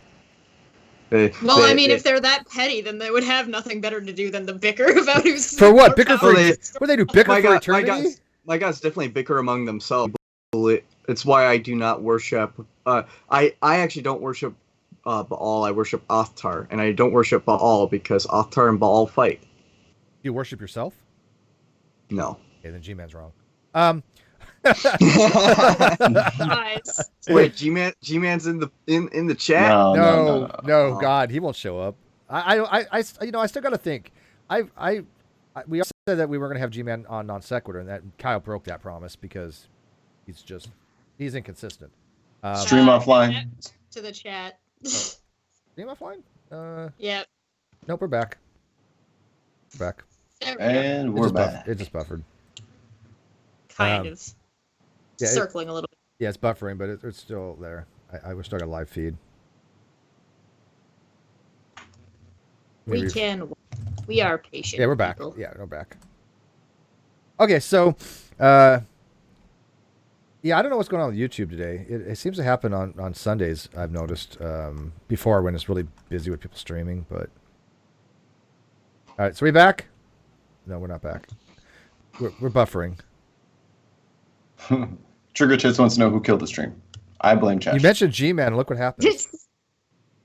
Yeah. We said G-Man 3 times, and it's just instant poltergeist kind of thing. So here's the thing. I mean, going in the new year, if G-Man wanted to have a conversation, I might consider it. I don't know, but I don't want him on the Non Sequitur show for personal reasons.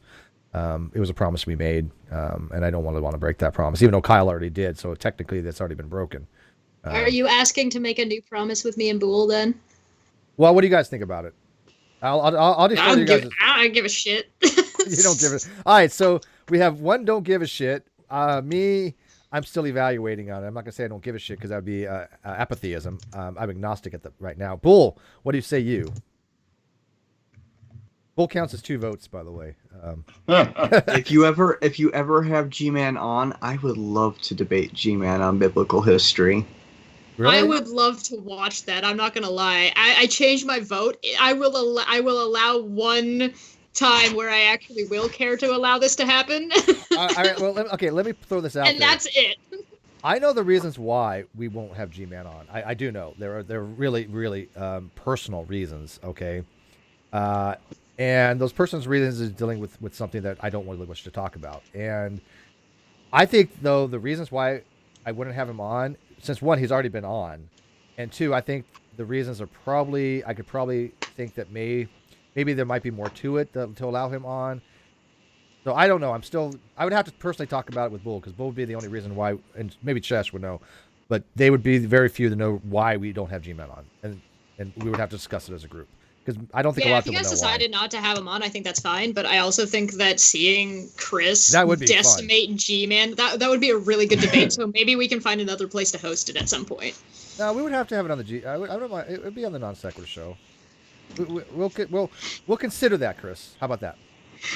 Would you really will? Questions for Chris, because Chris is the interesting one. Everyone just wants to hammer the polytheists. I'm just using for him because he's pretty. He's pretty and he's a narcissist. He likes to be center. I should put him above. What is Chess doing up there? Be Chris, right? Get her out of there. Yeah, move it around. Go ahead, Mikey. 3 questions. Does Chris have a favorite Canaanite god? We already talked about.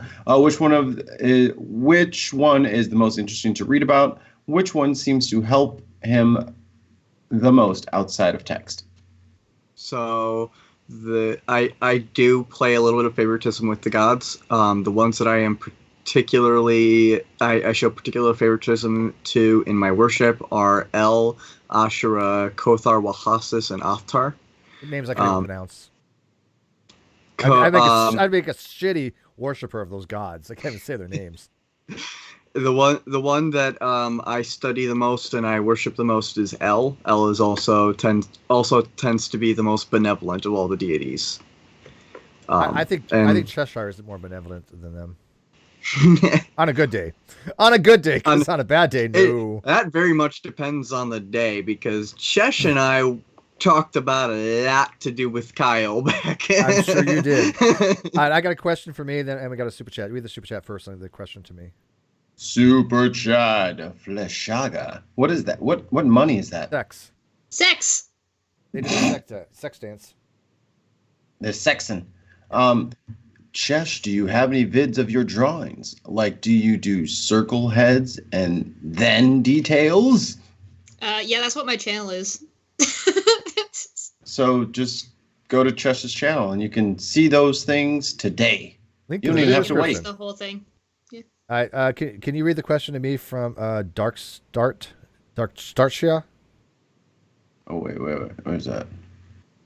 Is it up a bit? I consider there myself. it is. Okay, found it. Go He ahead. He has one job. What are you trying to do? Take his job? They're taking our jobs. She just wants to take over everything.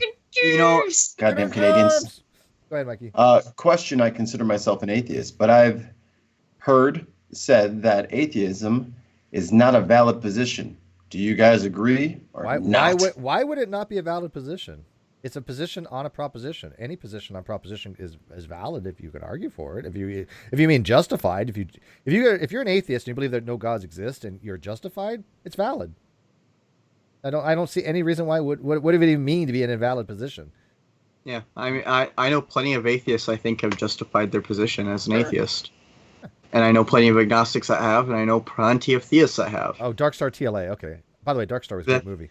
That being said, funnily enough, I tend to find more theists that actually have a better argument for their position than atheists. Atheists tend to just go into that whole lack theism thing. Well, you're talking about the bottom rung atheist, right? The ones I advocate. They're the ones that are the most vocal, and they seem to be the majority. And they're the most ignorant. In America. Well, it's America. America's the only country. We all know that. Look at the American. Canada. We all know Canada is just Diet America. America's allowed to exist. America's hat. No, America's just allowed to exist because Canada wants it to be the case. If they didn't want us here, we wouldn't be here. All right, read the super chats and then we have more questions. All right. Super chat from Croissant. Question to Mikey. I'm from Asia, and I don't really know how communities differ in the U.S. Did you ever see polytheists in the Black community? There's some... I haven't really known these people. I knew that they existed, like friends of friends and like friends of like my older sisters that are Pan-African and truly believe in some of the stuff from Africa. I'm not too hip to what they're all up to, but I know it's a thing.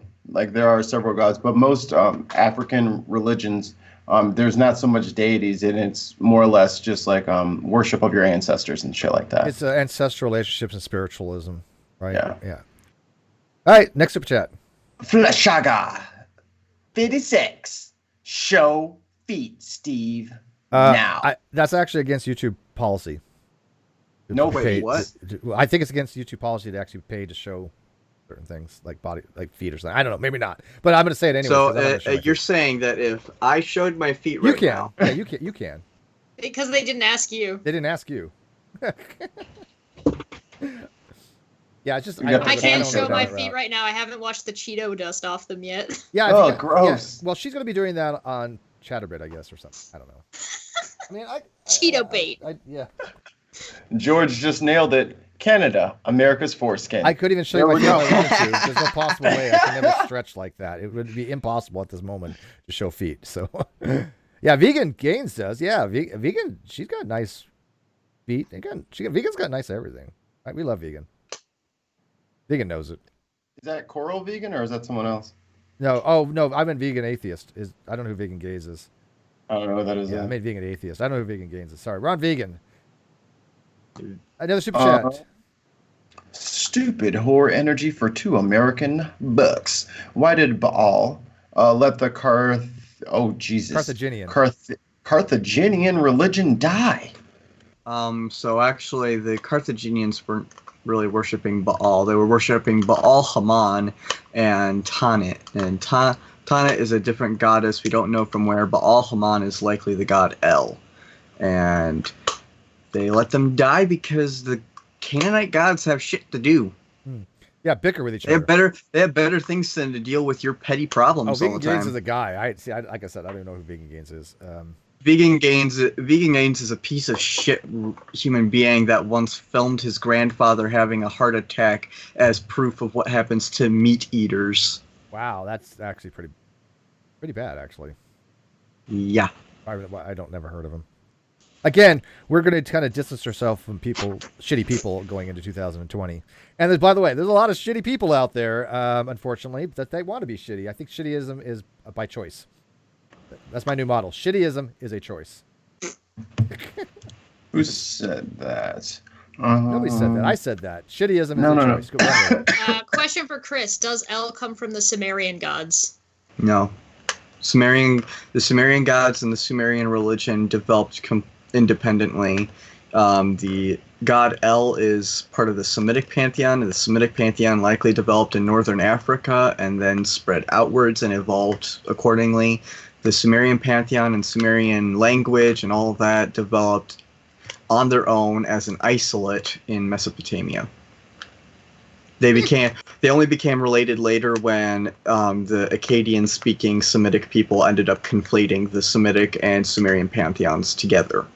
If we get Chris on more often, can we get a soundboard that plays the more you know thing? Oh, we might actually. If he's not busy, we might do this every Sunday. Actually, either with Chris or with Mikey or with other people. I think I'm going to make this a permanent thing on my channel going into 2020. If you guys like. Actually, even if you don't like them, I'm doing it anyways because it's my channel. It's not about your like. It's what I want. It really is. But it's up to Chris. I mean, I think Chris. I could definitely be on for some Sundays. It's just going to depend because I'm going to have school coming up this next semester. Why don't you guys just make sure you do one like once a month? Because whenever he's available. But I want to be doing this probably every Sunday because I like it. Or I might mess up some Sundays. But when Chris is available, I think he wants to promote other stuff. And I'll put the link to your book in the video description after it uploads. But people should. Sure. I want to go read it. I'm about to say if you can. I was trying to find the link for it, but I couldn't. So if you could just send it in the side chat or something like that, I'll post it. Yeah, I've got 2 other books in the works right now. I just finished the first draft of my official response to Richard Carrier's book on the historicity of Jesus. That just finished at around. I think it was 80. It was 40,000 words, around 80 pages, single spaced on 12-point font. Would you write something with me on the whole agnostic atheism thing? Because I would co-author it with you. You know how to self-publish and you know how to do the Kindle stuff. I would just help write it with you and then put my name on it, and I'm totally down for that. You could get all the money from it. I wouldn't even take a dime. I just want something published out there that we could do. Sure, I definitely be that way it compensates you for coming on here as well. Often. Is that cool? You guys should totally get me to illustrate you a book cover. I would love that. The other book I'm working on is a history of the Christ mystery, and I'm going into in depth on its development throughout time. Funnily enough, if you actually look through time, you'll figure out that mythicism has not changed very much at all. Well, obviously the Bayesian analysis has, but I think it's misplaced. That is literally the only thing I can find that is actually unique to modern mythicism. Everything else you can find almost exactly the same 150 years ago. Why? Okay, so let me ask you this. By the way, I like the idea of her being an illustrator to promote her art and you writing. And the 3 of us could do a collab on this. I would love that. But let me ask you this. Why is it I have not found a mathematician or statistician that agrees with Carrier on the Bayesian analysis? Because he's wrong. Well, it's mostly because of the way he uses his Bayesian analysis. So, firstly, he has a really bad reference class. He uses the Rank-Raglan reference. Yeah. And the Rank-Raglan reference class is actually extremely pretentious in historical studies, primarily because it actually really can't tell the difference between the historicity of someone and someone that's mythical. He changes some of them too. Carrier actually changed some of them. He changes 14 of the 22 points. That's a weird way to do an analysis. And so I think you call him out on that in your book. Or did you? I am calling him out on it. I have a whole chapter specifically devoted to why the Rank-Raglan archetype is a bad reference class. And so, one of the major reasons actually is because with a reference classes, you want to get it as specific as possible so that you can get the most reliable data out of it. Carrier does the exact opposite, and he genericizes the points. So Two super chats. 2 super chats. Flashaga 86. Chris knows what's up. Yeah, sex dance for Chris. Let's do a sex dance for Chris. I'm a DJ. I don't dance anymore. Stupid whore energy to American books. Why have the polytheists rallied against mythicism? I think it's not just polytheists. I think I see a lot more atheists against mythicism. Not atheism. A lot of people are against mythicism because they think it's a bad, flawed methodology. Not all polytheists have rallied against it. There are a few in the community that are still in the mythicist crowd. And actually, mythicism is on a rise in certain places. Actually, a recent poll was done in 2015 that indicated that 40% of the population of the UK did not think Jesus existed. Bum, bum, bum. But yeah, with the other a big problem actually with the rank Raglan, I actually satisfy 12 points on it, which by Carrier's argumentation is enough to consider me mythical. And so another big issue is that he also weighs his he specifically weighs his priors so high as to outweigh any contradicting evidence. Oh yeah, well we've seen that you could change your priors and you can actually come up with a 2/3 possibility that Jesus was somebody who existed. So it really depends on a lot of factors. But yeah, it's actually funny. There have been actually several Christians that have actually used Bayesian analysis. So one actually used it to show that Richard Carrier didn't exist. I think I heard that, yeah. Another one used it to show that Jesus not only existed, but was resurrected with high probability. That was Richard Swinburne. And then another group published in a peer-reviewed journal recently an argument using Bayesian analysis that Jesus most likely existed. And if you look at it, the way that both he and these people and Carrier use it is almost exactly the same. They just weigh their priors, and then any evidence they come up with is just to go with the priors. Yeah, and Carrier wrote a blog piece about me one time, and he and I had a one-on-one conversation for about a month on his Facebook page. He dedicated a whole post just to me. And I gotta tell you, it was really excruciating having a conversation with Carrier because I know the type of interlocutor that he is, and he all he does is really ask a lot of menial questions, and he just plays this, oh, you're strawmanning me, you don't understand this. It's all a lot of rhetoric. I don't like that. It's all rhetoric. Yeah, I mean, it's just I found nothing substantive there when I was having a conversation with him. I'm like, Richard, all you're doing is basically saying, I don't understand, I'm strawmanning you, but here's my points that I'm making. Other people seem to understand it fine. I literally had Dr. Malpass and Ozzy and other people review a lot of that stuff. They didn't see a problem with what I was talking about. If other people that are philosophers got what I was talking about, and Richard Carrier says, I'm not understanding, and that he's running narrative, I think he was, to people like, oh, I'm Richard Carrier, I have a PhD, and I'm saying Steve doesn't know what he's talking about. Well, why is it the other PhDs and other experts in philosophy, they're not saying that. They're saying the opposite. And they are criticizing Richard for having this type of rhetoric. Why is that? Richard seems to think that he's an expert in everything. It's really wild. So he thinks he's like an expert in the Bible, but if you actually look, like almost everything he does on the Bible is outdated.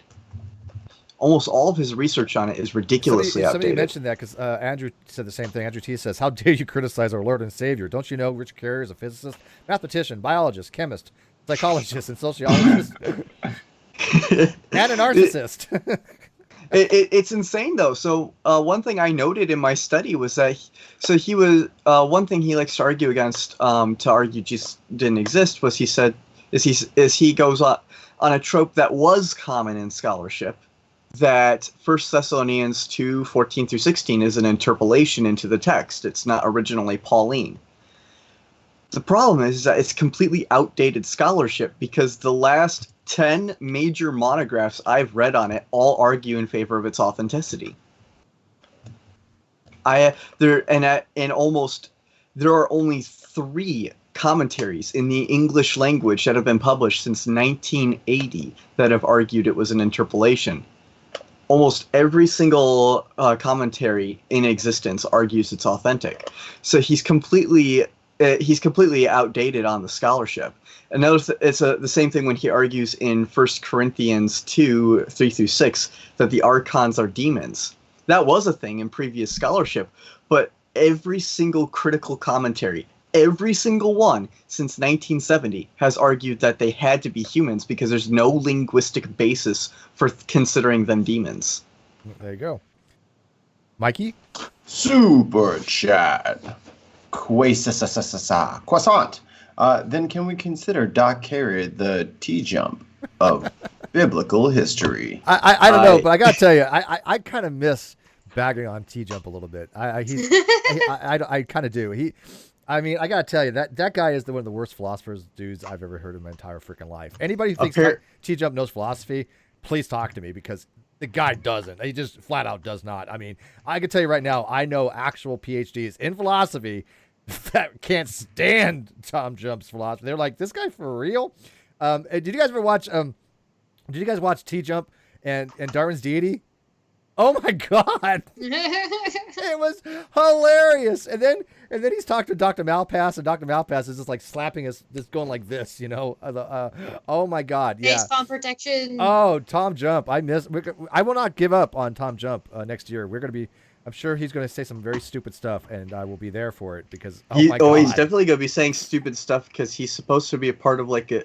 If I remember correctly from what James was saying on Modern Day Debate, he's supposed to be a part of this tour thing with Jonathan McLatchy, and they're going to be debating each other live. Yeah. Jonathan McLatchy ran for me one time, by the way. I'll tell you the next step, what happened. Justin Hoffman says, I've carried on the torch for you on ribbing T-Jump for you, Steve. Thank you. Yeah, we haven't forgotten about T-Jump. I mean, oh my God.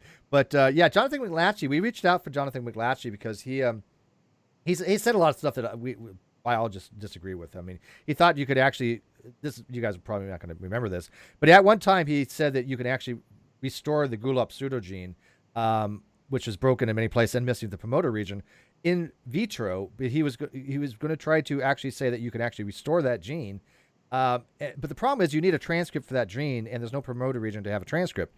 And so there's a problem there. And biologists were like, hey, McLatchy, why don't you come talk to us about this? And the fact that he promotes this creationism stuff, he won't talk to actual biologists like on my channel. We can't get him to do it. We tried. We'll try again maybe, but I would love to get McLatchy on because he has some weird claims as a creationist. He has he also has some really, really overly conservative biblical scholarship as well. It's very much, Richard Bauckham, Mike Licona type stuff, and it's just not what critical historians are saying. That being said, he hammered Atheist Pastor today on Modern Day Debate. I like Atheist Pastor. Wait. Tom Jump did? No. McLatchy. Oh, he went. Okay. Let's get through this for a second. Atheist Pastor, who I really like, he had a discussion with McLatchy, and McLatchy. There was a three-way today on Mythicism on Modern Day Debate. Atheist Pastor did not seem like he actually had done very much research at all on the topic. I like him. Very. Yeah. The little he was really arguing seemed to be extremely Carrier-esque, and he did cite Carrier. But the other two were McLatchy and Callan. Yeah. Well, I've got a history with Callan, as you know, but McLatchy I never got a chance to talk to. But if you get him to go on the Non Sequitur show with a biologist one day, that would be amazing. Yeah. Super chat. Stupid Horror Energy, 2 American bucks. Cheshire, did your cat eat your doggo? No, I'm house sitting for my sister right now. This is my sister's cat.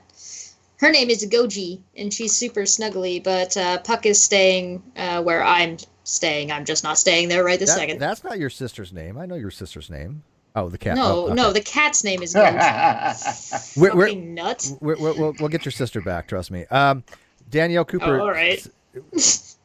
Come on. She liked being on air. I think she likes the attention. She didn't really go anywhere. Of course she's going to be back. I'm only house sitting. No, I meant back with us.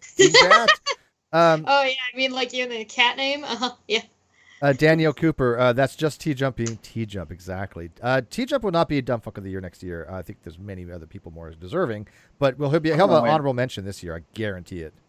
I want to win something. I want to win. I'm going to be the Dumb Fuck. Can we just put a question? Can we put Sargon as Dumb Fuck of the Year for every year? No, because there has to be something that interacts with it. Well, I mean, Sargon was on the Non Sequitur show, but I don't. He has to. There are actually some rules Oh, don't say that. Puck's not being neglected. I miss my dog. One of the rules is they actually have to interact with us. I don't know if Red still has that, but that was one of the rules back in the day. Andrew T says, "You're not smart enough to understand me, Steve. I'm far more intelligent than you." Quote Tom Jump. Yeah, that's Tom Jump's everything, right? Everybody else is a genius. He's an idiot. He's the genius in the room. No. He's kind of like Carrier. Well, here's the thing, though, Chris. I got my ear to the ground. I actually know a lot of people that like philosophy and people that are well educated in the topic. I have nobody in philosophy that will come on and argue that T Jump is right. Not one, because I've asked. I was like, do you agree with T Jump? Oh no, they're like he's an idiot. I've asked though, if you are a philosopher and you think T Jump is right on anything, come talk to me. I would love to have that discussion in a panel, but they won't do it. Just like same thing. If you're a philosopher and you think I'm arguing on agnosticism, come talk to me. They won't do it. I have a question for Chris. Yeah. If you did you're working on a book of mythicism, on Jesus, right? You were saying. I'm working on a history of the Christ myth theory. So it's a historiography, basically tracking the history of the thesis. Would it be inappropriate if I got to do the illustration on the front, and if I did a gender bend Jesus? Little bit. Well, just remember though what happened to Faye when she drew Muhammad. Yeah, I don't. It's your artwork, but no. If Chris is serious, which I think he is, if you draw I am gender bent Jesus. People would care if I drew gender bent Muhammad. Well, I don't know.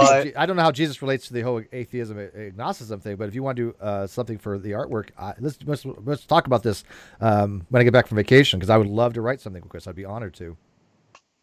Yeah, I know. I am working more towards having it being a scholarly book. So. Oh, does that mean you don't want to do? Oh, wait. So that means you don't want to do a collab with me? No. I'm talking about the mythicism. Oh, I have nothing to add to that. I couldn't help you with that. No, so gender bent. What about if it was gender bent furry Jesus? There you go. Make that happen. Yeah, a black furry, by the way. It has to be a black furry. Yeah, well, I was thinking he could be a black sheep. Jesus was dark skinned if he existed. You know what? I think that you guys are just making fun of Mikey. No. I see what they're doing right now. Jesus and Mikey could have been related. I doubt it. Well, he could. Well, Jesus. See, correct me if I'm wrong, but if Jesus was considered to be, high in the Judaism religion, I mean, he would basically been what they called a, what do they call the guy? Come on, Chris. He wasn't really high. Well, whatever they call somebody, not a prophet, but they called him a. Oh, come on. Rabbi, thank you. I can't think of the term. I'm a bad Jew. Okay, no, the guy we timed out needs to be allowed back in because you're not Jewish. Yeah, he caught you. I am the world's worst Jew, but he would consider to be a rabbinical of nature. So he would have probably been married at his age, and if that's the case, possibly had kids. Right? Maybe, actually, there was an entire movement. I'm the world's worst Jew. There was an entire movement of Jews in the day, though, that did not marry. Yeah. Trina wants to know who the hell is Mikey. We don't know. He's the token black guy. We have to have one. YouTube requires it now. Here, yeah. I'll say something in the chat. Yeah, just go ahead and subscribe to my channel. Yeah, you'll figure it out. Just don't even watch anything. Just sub. Trina, it doesn't matter. Trina doesn't care who you are. Trina's only here for Chesh. That's fine. Just sub. She got a thing for her. To be fair, that's the only reason I'm here. Right? I don't care at this. I really don't. It's just like, it's all about Chesh. This has nothing to do with me. Steve's going to kick me off of everything because he's going to get mad that I'm taking over all of his stuff. Everything. I'm waiting for her to come over to my house and actually go, I'll take that. That. I need this. I need this. this. You want my guitar? I'm taking the nice whiskey. No, you're not touching the scotch. I'm not fine with any of that as long as Chesh doesn't start doing that at my house, because these books are expensive. Talking about if I show up at your house, I'm just going to stay there. I want a library again, but it's never going to happen. I had a pretty decent collection.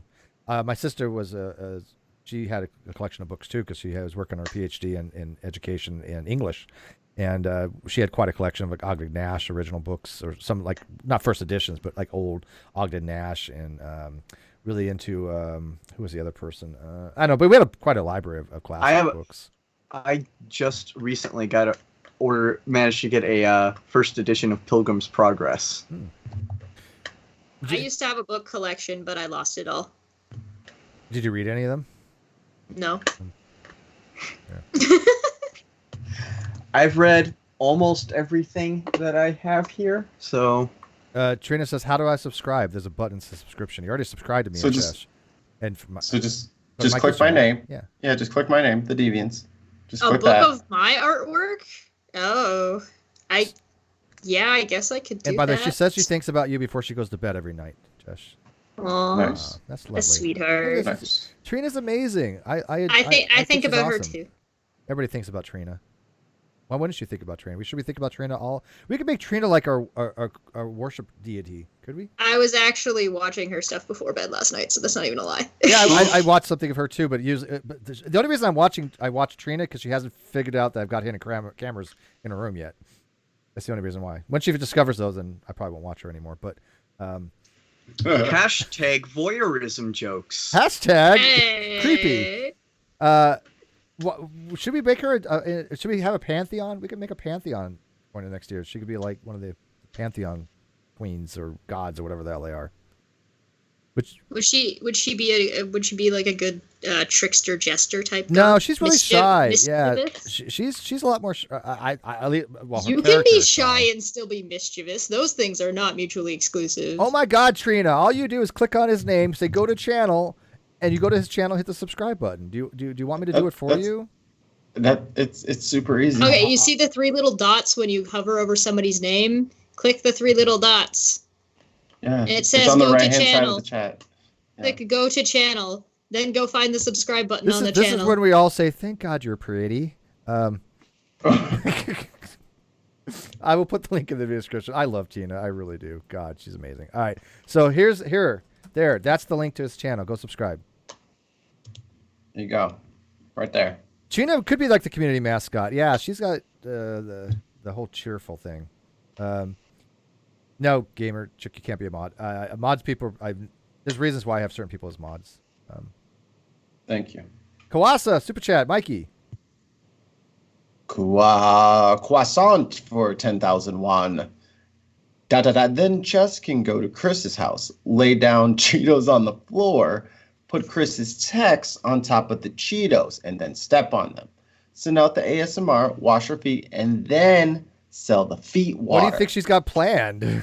That's kind of her business model going. How could you that? get my trade secrets out like that? You Right? betrayed me. Now somebody else is going to take that and run with it. This explains so much about why I keep having to clean my books. Yeah, why are you giving away the entire game plan for Chesh for next year? Been busted. I actually was contacted recently by somebody, I guess, who mods a bunch of Chatterbait stuff. So I mean, I don't know why Trina doesn't have your channel. Here, Trina, I'll give it to you on Facebook. Here. I mean, I actually used to help film porn, so. And yes, going to Trina, Chris's house. I have read what you wrote me. I get it. You're gonna have to talk to Tina, by the way, Trina. Trina, talk to Tina. Yeah, okay. I can only do so much, people. Steve is just hooking up all the ladies. Right? I tell you, I am the world's best matchmaker. I literally have matchmade a lot of people. I do well at except for co-hosts. But maybe not. Why, Chess? He says that, but I'm the next new co-host, so fuck me. Chess, I guess. do you need help? Do you want me to like be your what are the Jewish matchmaker called? A shunda? I don't know what the hell they're called. I'm a bad Jew. There's a word for a Jewish matchmaker. I just forget what it is right now because I'm a bad Jew. That's gonna be what I'm known for going into 2020. Steve. Steve Pope of Narcissism, the bad Jew. So here you go. You know what needs to happen? Here's the book you need, Steve. The Handbook of Judaism. What is it? The Handbook of Biblical Hebrew. Oh. There you go. I'm just gonna. Okay, so we've now confirmed that Steve's costume for this Halloween needs to be the matchmaker from Mulan. Oh, come on. I love that movie so much. I don't remember seeing Mulan. Maybe I should. Well, you should go watch that movie and go check out the matchmaker. She's in the beginning. You get to be her for Halloween. Congratulations. Yay. I'll say I love the movie Mulan just out of nostalgia, but if you actually think about it, for any kind of If you think about it for any amount of time, it is not a good movie. If you actually think about the message it portrays. Chris, where exactly kind of are you from? I mean, not to dox you too much, but what welcome area? to Disney. What area? Michigan. Michigan. Okay, so let me think. Okay, I will keep my eye out for Michigonian for you that I think would be compatible with you. Oh, he's gonna play matchmaker for you now. I already know of a couple of people in Michigan that are in the community and everything. Oh, you want me to want me to hook you up? I'm already hooked up with them. I already know them. ETC and Raging Atheist. Oh, okay. Yeah. So Nakasuchi. Nakasuchi. Yeah. You guys are dating? No. Oh, you want to date? No. I'm married. Single. Wait. Well, okay. Well, how are you supposed to get hooked up if you want to date somebody? I don't want to get hooked up. Yes, you do. Okay. When it comes to hookups, I can do that great on my own. You need my help. You need my help. As a solo fighter. No, I really don't. By the way, this is narcissism speaking. Okay. You see this? When it comes to sexual partners, got that? I'm on 40 in a day. No, stop it. Week this year. Oh, this year. Okay. Jeebus creepus. Are you gonna give us a top 10 list? Nope, I'm breaking down 2019. So I'm going Hall of Fame. Yeah. This by the way, this is his top 10. This is his top 10. I'm not going to dox them, but I'm going to say that my top 10, there are no men on that list. Men are really bad at sex. Sorry, you're telling me. Sorry, ladies. I'm not even going to answer certain questions. Yeah, not going to happen. But okay, well, if you ever do, Chris, if you ever do want to get hooked up like in a more of a dating thing, I'm your guy. I'm the guy to hook you up, not to date you. Question for Chris from. I'll keep that offer in mind. He's pretty, but that was not an offer. Question for Chris. Oh God, can we just end this now? We got 2 hours. From Trina. I'm done. From Trina Porter, will you please put on headphones? That's to Chris. I don't think Chris is doing that. Yeah. So. Got earbuds on. Yeah, he hears. Yeah. He hears stuff. All right. So, anyways, yeah, we are going on 2 hours. So, you guys want to wrap it up? Steve is now grooming Chris. Wait. Just now? I've known Chris a long time. That started ages ago. So this is good. So this is going to be Katie Polson's new thing. Oh God. Oh, listen. Steve is grooming people now. You do realize that Katie Polson's going to be jealous of how pretty Chris is, right? Oh God. This is them, by the way. This is them. This is not me. But that's funny shit. I just can't wait. For Katie to, if Katie ever sees this, to start harping on me, because that. Oh please. I don't think. I really want to see her decide to harp on it on an active feminist helps and has been active in promoting feminism in the community and fighting against all this shit. Yeah, but here's the difference. The feminism you promote. I'm actually in agreement with probably 95% of it. I mean, that's the type of feminist that I can actually see people wanting to promote and be. You're the Brittany Simon type feminist. I'm an academic feminist. Yeah, and so I get that, right? I know I don't accept feminist standpoint theory per se, and that's probably where we disagree. But what you promote, I don't have any issue with. It's the radical feminist SJWs that are just. I think that they're hypocritical. I think they're selective. I mean, Chester's a great example of how they didn't stand up for her. They didn't give a crap about her. They said she wasn't even a real woman, for God's sake. What kind of feminist would say that? That's what I think is hypocritical, and that's what I was like. Those are the kind of feminists that we will actively always be against, because I think that's crap. I think Chris needs to calm down, because he definitely used a few words there that Katie isn't going to understand, like the and wait and academic. Polysyllabic words. Actually, I'm against. There's a whole group of feminists that I've been against. TERFs. Yeah. Trans exclusionary. Oh yeah. Yeah. Radical feminists. Yeah. We're all against TERFs. TERFs, I think, are the most horrible. They're actually, in my opinion, not metaphysically evil, but I mean, in a way, they are just evil people. They are vicious. What a great place to try and wrap up on. Yeah, TERFs. Feminism. Yes. Yeah, we're gonna wrap up on feminism here. We'll have these discussions on the We'll have these discussions on either the Great Debate Community or the Non Sequitur Show, because I'd be happy to continue on fighting against that kind of feminist and TERFs. I think they're just horrible people. So I will support Chris 1,000% on that. So, do you think we kind of agree on most things on that, Chris? Because I think we do. I mean, for the most part, you and I tend to agree. It'd be eye to eye on most things, especially when it comes to moralistic stuff. Yeah, moralistic, and also, more of the academic type of way of looking at things. And that's why when people say, well, Steve's against this or against that, no, I'm against certain types of beliefs that are radicalized, right? And certain kind of things that are radicalized. People that are actually have a good argument. Behaviors usually, not behaviors the especially. ideals. Yeah. I've never seen Chris do any really questionable behavior, so I've never had to call him out for anything. And nor, if I did, I would do it probably in private and say, Chris, what about this? That's because Chris and I are drawn from the same cloth of you don't catch us doing shit we shouldn't be doing. Yeah, I mean, he's like you, probably more chaotic neutral. Well, and I'm also when it comes to my public image, I'm held rather accountable because half the people that follow and watch me are PhD academics in my field. Yeah. Yep. Yep, I totally get that, by the way. Super Chat. Not illegal if you don't get caught. Gamer check $2 American bucks. M is for Mikey. Yes. Thank you, Gamer Chick. M is for micro penis. M is for malfeasance. Also synonymous with Mikey. Yikes. Another Super Chat. Thanks, Chris. I needed that today. Thank you. Stupid whore energy $2 American bucks. Does Steve acknowledge the existence of patriarchy? Sounds like some patriarchal bullshit, Steve. Sarah, I love you, but that's some matriarchal bullshit right there. I will acknowledge that there are certain things in historical context that men have been patriarchal over, yes. But do I think that is a dominant force that is like what radicalized feminism puts it out to be? No. But that again, they take everything to extremes, right? Like Kitty the Atheist actually could answer my question for me. She says, I don't like new feminism, so I'm not a feminist. I am an egalitarian, which I think most people generally are. Some people aren't, but I'm an egalitarian, which is old school feminists were. And I agree with Kitty on that. Yeah. I think most of us are more egalitarian. Maybe I can't speak for Chris, but I tend to egalitarianism, which was second wave feminism. The more third wave, bits and pieces of it, I can take in. But the fourth wave and fifth wave, I'm just wow. Okay, there you go. Yeah, when it comes to patriarchal concepts, I do think patriarchy is a thing.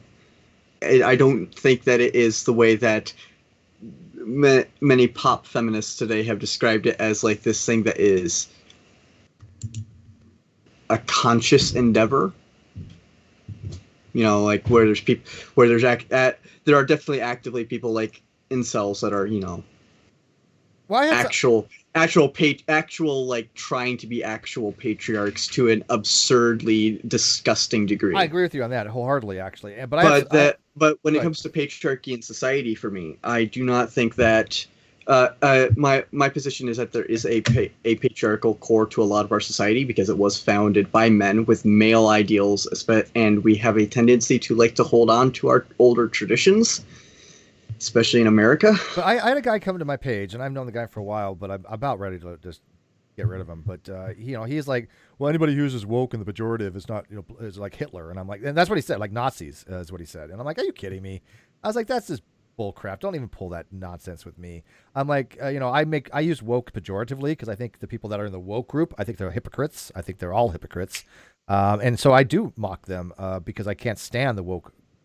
I just can't. Whatever they do, it turns out to be toxic. That's just me. But I think I actually end up between Steve and Chris. Your fantasy come true. Yay! But I think it ends up where there's maybe I'm a little bit more have a little bit more of a positive outlook on it, in that there are some older traditions and there are some like clinger-ons that still they exist, they're around, and they're worse in some places depending on where you go, and they're better in other places again depending on where you go. Yeah. But I think society is on a whole moving forward away from that, whereas some stuff is just kind of still latched on that we're still kind of kicking off. To answer Sarah's question real quick, I think the patriarchal is narrative. right? I think that they use the patriarchal thing as narrative. And again, you guys know I'm against narrative. I would say that we no longer 100% live in a patriarchy, but there are still patriarchal things remnants that are left over that we're still working through. That's mostly where I'm at. I tend to be on the same board as a feminist scholar named Bell Hooks. Absolutely amazing feminist icon, in my opinion. But she wrote a really good book on it, and she actually called out feminists, particularly because she saw second wave feminism as actually contributing to a lot of harm of men, because it actually inadvertently was trying to turn women into female patriarchs. Yeah, and the funniest part was because I do talk to a lot of women, and they seem to all tell me about the same things. Is they're really disgusted with radical feminism, because they feel like it's actually making them it's actually like demeaning to them. When I have people talk for women as if, oh, I can speak on behalf of Cheshire, or I can speak on behalf of Sweet That's going to be the topic we're talking about on my channel on the 17th in January. Yay, which I didn't know, but there you go. Yeah, exactly. It's like that's the part where I just go, no, that's where the woke folk, I think, cross the line when they do that. And their hypocrisy is ridiculous, because I'm telling you right now, Cheshire had to lead of a group of 20 content creators. 20 content creators. She had to leave a group because she didn't feel safe, and she didn't feel like her voice was being heard. That's pretty crappy, in my opinion, because she wasn't one of them. She wasn't one of the woke crowd, even though it was happening to her. They didn't give a crap. That's hypocrisy. But yeah, I'm very much not okay with that. Yeah, and at all. Nor was I. Yeah. I was really disgusted by it, to be honest with you. And that's just not me trying to run a narrative. I was bothered by it quite considerably. Yeah, where I'm most concerned is seeing it, especially in childhood development. There's a really there's a couple of psychologists that have been doing a lot of study on it, and one thing that this family did was they wanted to try and create an environment where their kid felt he was a male child, and where that child felt safe to just express who they were without having to be conformed to society too much, just be them. And one thing that they noticed was that that the concept of what quantifies a boy as being male is very much enforced from a very early age, because one thing that this kid really liked to do was to play with dolls and to play with his sister. And one day his other male friends were over, who had grown up in a very Christian household, and the psychologist basically was like, all it took was nasty looks from his friends to tell him that was not how a boy should act. Yeah. And he never did those things again. There are social things, social normative things that they're promoted that way, but I honestly believe a lot of it is because of business and marketing. Business and marketing tailor things to boys this, girls that, because there's money to be had there. Right. I've seen this in retail. Yeah. This is God honest truth. The pink tax is a real thing. Marketing is terrifying. It is a real thing. I'm telling you right now. You can say it's not. I know for a fact it is. I've been in retail. I sold cosmetics and bras, and I worked at Kohl's for 7 years. I'm telling you, women will pay more for certain things, and that's what the market. And there's some things that they have to. And there's other things. Yeah, but I'm telling you right now, if you have two razors, you have a pink razor, and you have a blue razor, and one's all prettied up, even though they cost exactly the same to make. The pink one that's prettied up people will pay more for that. The women will pay That's more. why I use Dollar Shave Club. Hit us up, guys. And it's because of the society that's been being developed, wherein this is the standard of what what women should like, what women should want, and what men should want, and what men should like. And it's basically our marketing is one of the things that I hate the most, because marketing is basically confined gender to very strict roles. Yeah. But that's actually why I have a really big problem with the movie Mulan, because Mulan literally teaches that if women want to be recognized, they have to act like a guy. Yep. Well, there's been that theme has gone back years, right? There's been old movies. To be fair, that movie also does spin it around the other way, where at the end of the movie, the men have to disguise themselves as women to be able to get through and use some of the more women wiles. But it's like a half side note at the very end of the movie. It's not. And it's also played off as a joke. Yeah, exactly. Yeah. Yeah. All right, guys, When let's men get do down it, to it's just business and defeat the Huns, okay? Yeah, when men do it, it's just a funny joke to be played off, and it's hilarious, and it's actually really it's kind of harmful actually to the trans community in a way. Or but the drag then community. you have the drag community, which I am a part of. But then it's also, but then on the other hand, it then shows a double standard, because for women, it has to be very seriously taken that you have to be like a guy in order to be taken seriously. Yep. And it's seen as being it's portrayed as trying to be really empowering to women and stuff, but not if you think about it. Talk about a movie. Can you think of a movie that had a powerful businesswoman dressed not in like suits? Are they ever dressed in a dress? Usually they're power Nope. suits. They're power suits, yeah. Suits. Uh-huh. Yeah, it's a more male business attire, yeah. Mm-hmm. Yeah, a lot of this was also portrayed in women's fashion in like the 80s. Yep.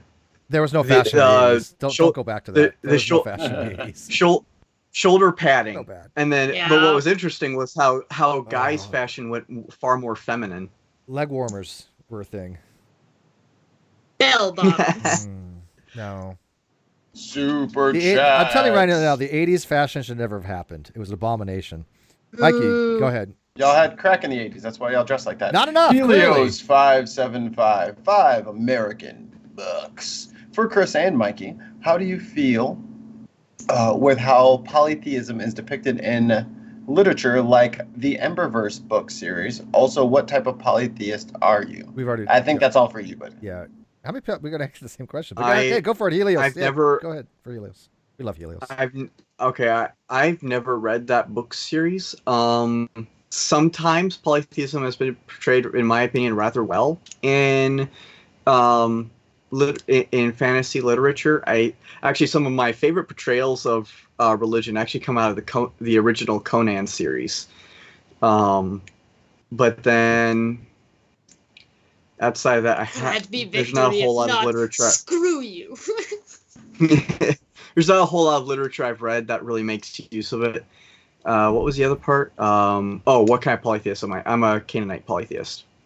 Super chat. Failed at engineering. New Zealand $2. Weren't heels made for men initially? News to me.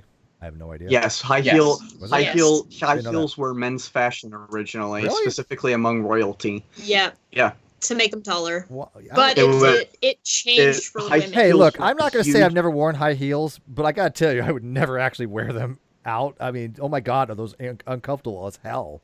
I don't know how women do it. It's like, it's not even, how do you keep your, I mean, it's like weird. It's like you're tilted like this and you walk like this. And I'm like, okay, this is going to mess your ankles up.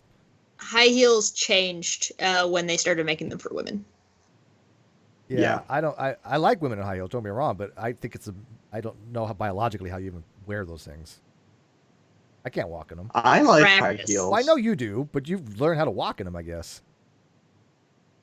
Yeah, Mikey, have you worn high heels before? Nah. You should try. Give it a shot. You know what we're talking about. If you could size just as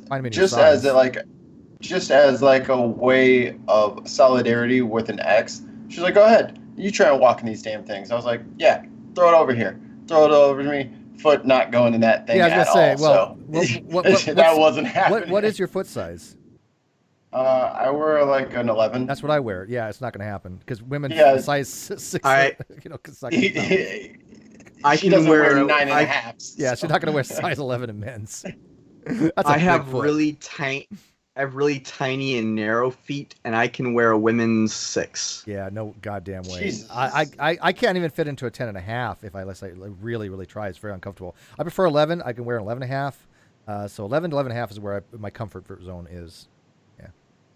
I can't. I would love to stand in solidarity with women and try on your high heels, but I need a big one. It's gonna have to be a big shoe. That's Chris. I have to find gotta find Mikey an old pair of 80s pumps. There you go, patent leather pumps, baby.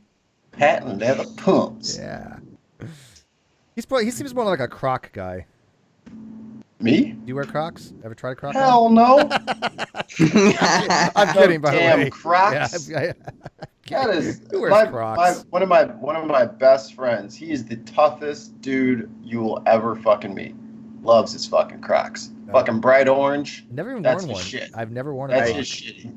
Yeah. Crocs are an abomination. I made several jokes about Crocs, and then he just sent me a picture. He's like, "What do you say about Crocs?" I was like, "Man, Crocs are all right. They're now people want to know. Hang on. Fine shoe. People want to know Cheshire's foot size, but you're not going to know that until you become a patron to her and her chatterbait thing. Then she'll reveal that information. Yeah. I'm shilling for you, girl. I'm shilling for you. Come on. You're shilling for me for something that has yet to exist. Well, yeah. This is like a tease. This is like a build up. I mean, we gotta get that set up, and we gotta get the funding together for Token Tuesday. Yeah, so she can toke and get high on camera while you guys give her weird things to do for money, because that's the kind of girl she is. or goblin. Thanks. I would if I could. I'm not. That's not like demeaning, because I sure the hell would. If people wanted to pay me to get high and do things they tell me, I probably would consider it. Why not? I mean, I can't say I'd be lying if I said I haven't considered these as options. We'll see. Yeah. I did have somebody who contacted me who apparently does this kind of thing, so maybe it'll happen. Well, we know a few, and I make no promises. You've got mods already for that, so nobody's going to get out of line because we'll just kill them. But yeah, we'll make sure that you're treated respectfully. God damn it, because I know the atheist community. They sure the hell didn't. I'm not even kidding. I'm really disappointed in them, Chesh. I really am. It was pretty disappointing. Yeah. Their selective moral outrage. Yeah, it's just absurd. But I've been warning about that for a long time. I've already said a lot of the atheist community are just all talk. They're just dogmatic, just like a lot of other groups out there. I've noticed there's just as much dogmatism, and I've been saying that for a very long time. And guess what? Steve wasn't wrong. But anyways, about that. We got about 10 more minutes because we're going overtime here. Usually I'm keeping these things down to 2 hours, but we're going to be 2.5 for our debut here, I guess. I've done this on IG kind of, sort of, but not going to be doing much on IG, if anything. Because I'm starving. Yeah, I'm starving too. So we got 10 minutes to wrap it up. Any last minute questions, concerns, criticisms? We don't care. But remember the code of criticism and the 5 C's. Go watch our video from the Caffeine Corner on Monday on it. It was brilliant. That video got so much hate. Oh yeah, it got so much hate. But you know what? The comments were really good. So I know it's just people downvoting videos. That's why I'm no longer going to have the like and dislike shown going into 2020. Screw it. Let them downvote. That doesn't matter. It doesn't affect me on the algorithm because I've never hit the algorithm. Never will. So they're not going to get anything out of it because I'm going to leave it hidden from now on. Yes, hashtag Steve not wrong. It's a thing. Go share anyway. And if you guys want to put in the chat what I should order for food, that would be cool too, because I can't decide. Yeah, you can still like and dislike the video, but go ahead and do that. But I'm not going to show them. I could get. Should we just insta ban anyone that says chicken wings? I like chicken wings. That's a legitimate thing. Like I like chicken wings. People like chicken. It doesn't have to be a racial thing. I'm actually setting up the Instapot to cook chicken thighs. Wow, you racist bitch. Ooh, you're gonna have to send me, or you can tell me right now, like, how'd you do your chicken and all that shit? Because we actually just got an Instapot, dude, and I don't eat chicken. So I make it depends on if you want to make up if you want to do a recipe together, or if you just want to cook your chicken. What I tend to do is I just use it to quick cook the chicken, and then I actually make it after the fact. You know what? I like. It's weird. I actually like boiling chicken on a slow boil, and then I add season. I make it more like a stew, and then may not use the broth or something, but I like it. It comes out real tender, and then I'll add separate seasoning and some other stuff, or I can bake it and put I have this Kentucky. What's called it's some kind of seasoning that you shake like a shake and bake. Bake that. Oh, okay. It comes out so delicious. The answer is 1 cup of water, whatever sauce or spice that you want that will sit in the water. So you can put like your garlic or your onions in there. You put the rack in, you put the chicken in, you put it in, you leave it for if you want it like full cooked or you want it less cooked. Poaching. And then you just let it go to temperature and pressure and do its thing. Take it out, and then cover it in whatever you want to cover it in, and then saute the whole thing inside of. You could still use the Instapot to do that, but you can saute the whole thing, then add in whatever vegetables you don't want to be mushy in, and saute it all together. Oh god, that sounds amazing. I actually like poaching stuff more than boiling, even because poaching is like boiling, but it's less water, so it actually more steams it. And well, that's what the pressure cooker does essentially. Is that pizza for me? Cheshcraft. She's going to be doing Cheshcraft. I suck at cooking, but I enjoy it. I've got like such a list of projects that I've just been building up over the past like 2 months. Here's my dream. I have a bucket list. I really actually kind of do have my own bucket list. One of the things I'll eat that. I was just saying I'm hungry. One of these things that I want on my bucket list is I want somebody like Chesh or Sweet Heathen in a kitchen cooking with me step by step, where we make actually a dish together and it comes out like excellent, right? I would love to do this is fun. like yeah, that'd be my dream. Because I really, everything I've ever learned how to cook, I've done on my own. And even then, I suck at it. I want to be able to actually say I've created something good, step by step, by somebody who knows what the hell they're doing. Steve, I'll show you how to cook. You don't need them to show you. You don't have don't have boobs. It's just that's part of my bucket list, man. You know what's funny, Steve? With you as well. I wouldn't care. I just want somebody who knows how to cook to show me how to do it. I would totally take you up on that offer, Mikey. So you know what's funny, Steve? I'm actually a really, really good cook, and at one time it was like it's always been a little niche dream of mine to actually have my own restaurant. Well, first of all, I would love to Chris, run a bar. So do you three just want to go in on a bar? Yeah, bar restaurant. Hang on. Hold that thought, Chris. You're a narcissist, so you think you're good at everything. Chesh, yes, I actually swear to God, I'm not even bullshitting. I would love to be part owner of a bar. Can we do a non sequitur bar if we ever make enough money, where we can have like a bar? I would set up. I swear to God, I'm not even throwing this out there because we've talked about co-owning some other stuff. We've talked about a lot of business stuff. I would, with you and maybe some other people, I would love to invest in a bar. Straight up. Even if I didn't go there or drink or whatever, I would seriously give that. I've wanted to do that since I was in the Navy. I've always wanted to like have a bar restaurant. I just want to be a silent. Yes. Here's my thing. I don't mind putting money toward it. I want to be more of a silent partner that drinks if I go there. I don't want to own a place that has booze. I don't really care much about the daily operations, right? I would have a limited amount of say, but mostly a silent partner. Well, we do know that one guy who works at that high-end bar that made your drink. Yeah. So we got connections. Yeah. Super chat. We got ideas. Croissant. Chess isn't going anywhere. People think, I swear to God, I love it when people are like, Steve's going to turn on Chess and Reds any day now. My favorite is Steve didn't have any drama till Chess showed up. Okay. What's the super chat? Yeah, go ahead. Super chat. From Croissant. 2001. Does anyone actually like ranch sauce? Yes. Yuck. I like ranch. I like ranch if you use it for cooking. You can put a little bit into saute stuff in. But somebody mentioned Cool Ranch Doritos. I shit you not. Take a bag of Doritos, either Cool Ranch or regular Doritos. Take your mixed egg. Take your chicken. Dip your chicken in the egg. Then dip it all in King Dorito, crushed Doritos. That sounds really good. And use that as your mix. You know what I like? My favorite snack. I have two favorite snacks. Okay, one of my favorite snacks is Triscuit 5 cheese flavor. Oh my God, it's Triscuit. Oh my God, so good. I don't know. And the other one is Lay's kettle potato chips. Oh, the kettle chips are good. Oh my God. The barbecue ones though. Only the barbecue ones. You could keep your damn barbecue. Nope.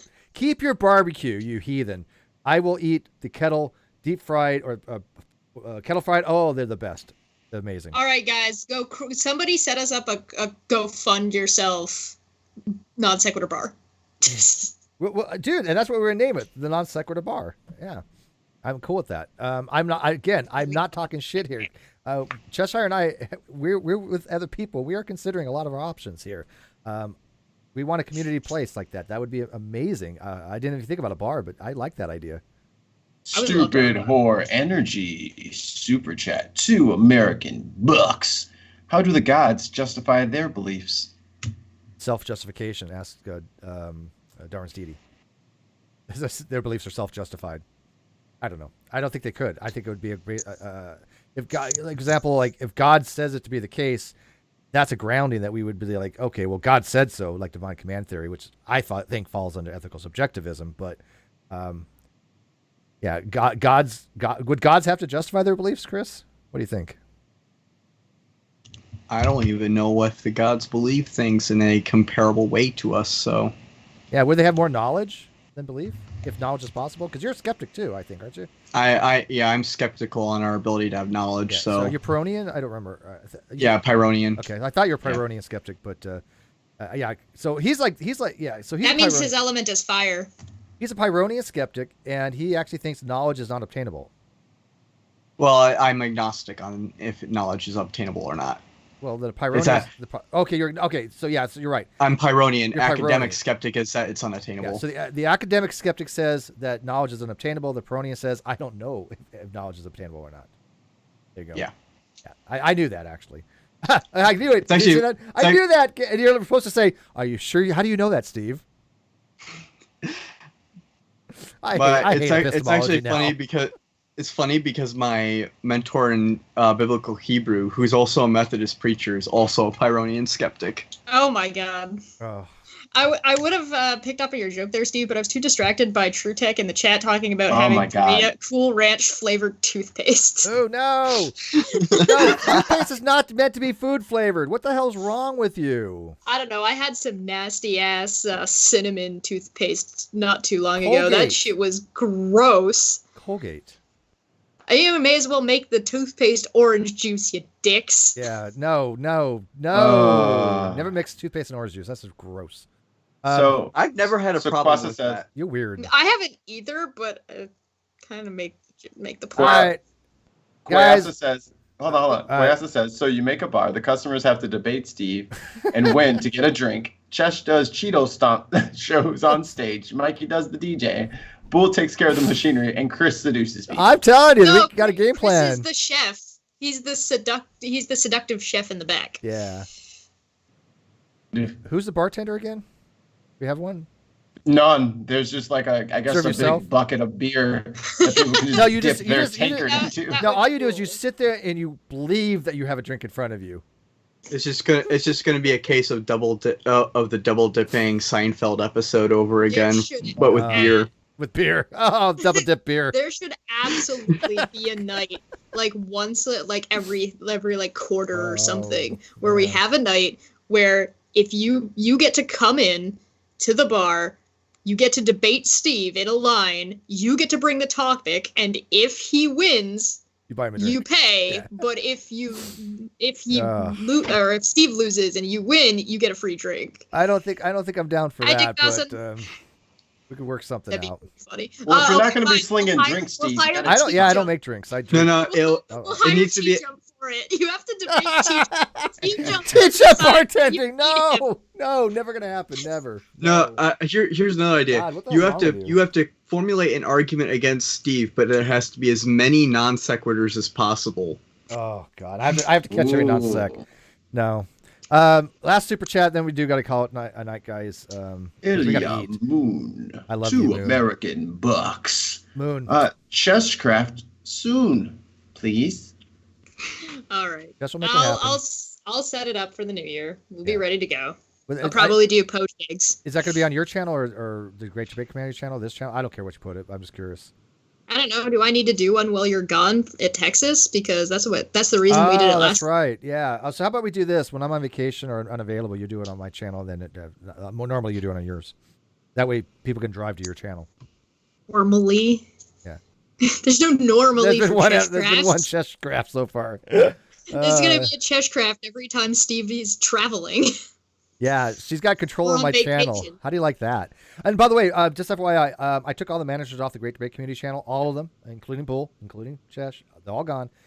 So don't get anybody personally. I reached out to all of them and said, don't freak out, man, because when do you remove me as manager? So I'm reorganizing things a little bit. Give me some time, but I just wanted to start from scratch.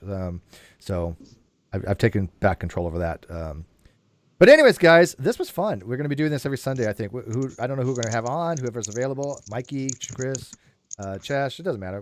You know what I'd like to get on? How about we do this? I would love to get Sarah on Stupid Horror Energy. She would be really good for this. Trust me on this. Sarah's amazing. You guys, if you guys have not seen Sarah in action, you would be impressed. She's brilliant. So, we'll see. I'm talking her up. See, so Sarah, why don't you take on Mikey? Yeah. Yeah, bring it. Bring it. Oh, there you go. Yeah. But we'll arrange something. But I think that Sundays is good content. And people have been suggesting the Steve's Sunday School thing. So I think I'm gonna do it every Sunday or most Sundays. Along with Monday we'll have Cheshire with Caffeine Corner. We still have Ask a Philosopher, but I know unfortunately Nick has been really busy with personal stuff. But I know Ozzy might come on for Ask a Philosopher when he's available. And also I got Dr. Kroon coming on for DEFCON 1 Science with Landon Kurt Knoll. We are going to be putting out product on this channel and on the Great Debate Community channel. So please, if you want to join to become a member, I do appreciate it. It means you're supporting this channel and the Great Debate Community channel and involved in the community. But anybody who watches, I think you're part of the Great Debate Community, and I love that. So I do appreciate it because we're going to be going forward on this kind of stuff. We're going to be calling out the shitty people and cultivating the non-shitty people. I think that's a wise move. Go sub to everybody's channels. Sub. All right. Good night, guys. I don't have a channel, so. Chris. Go sub if you like Chris. Go sub to my channel. So depressing. All right. And if you like Chesh and Chris, go sub to my channel. What a bunch of shills. Good night.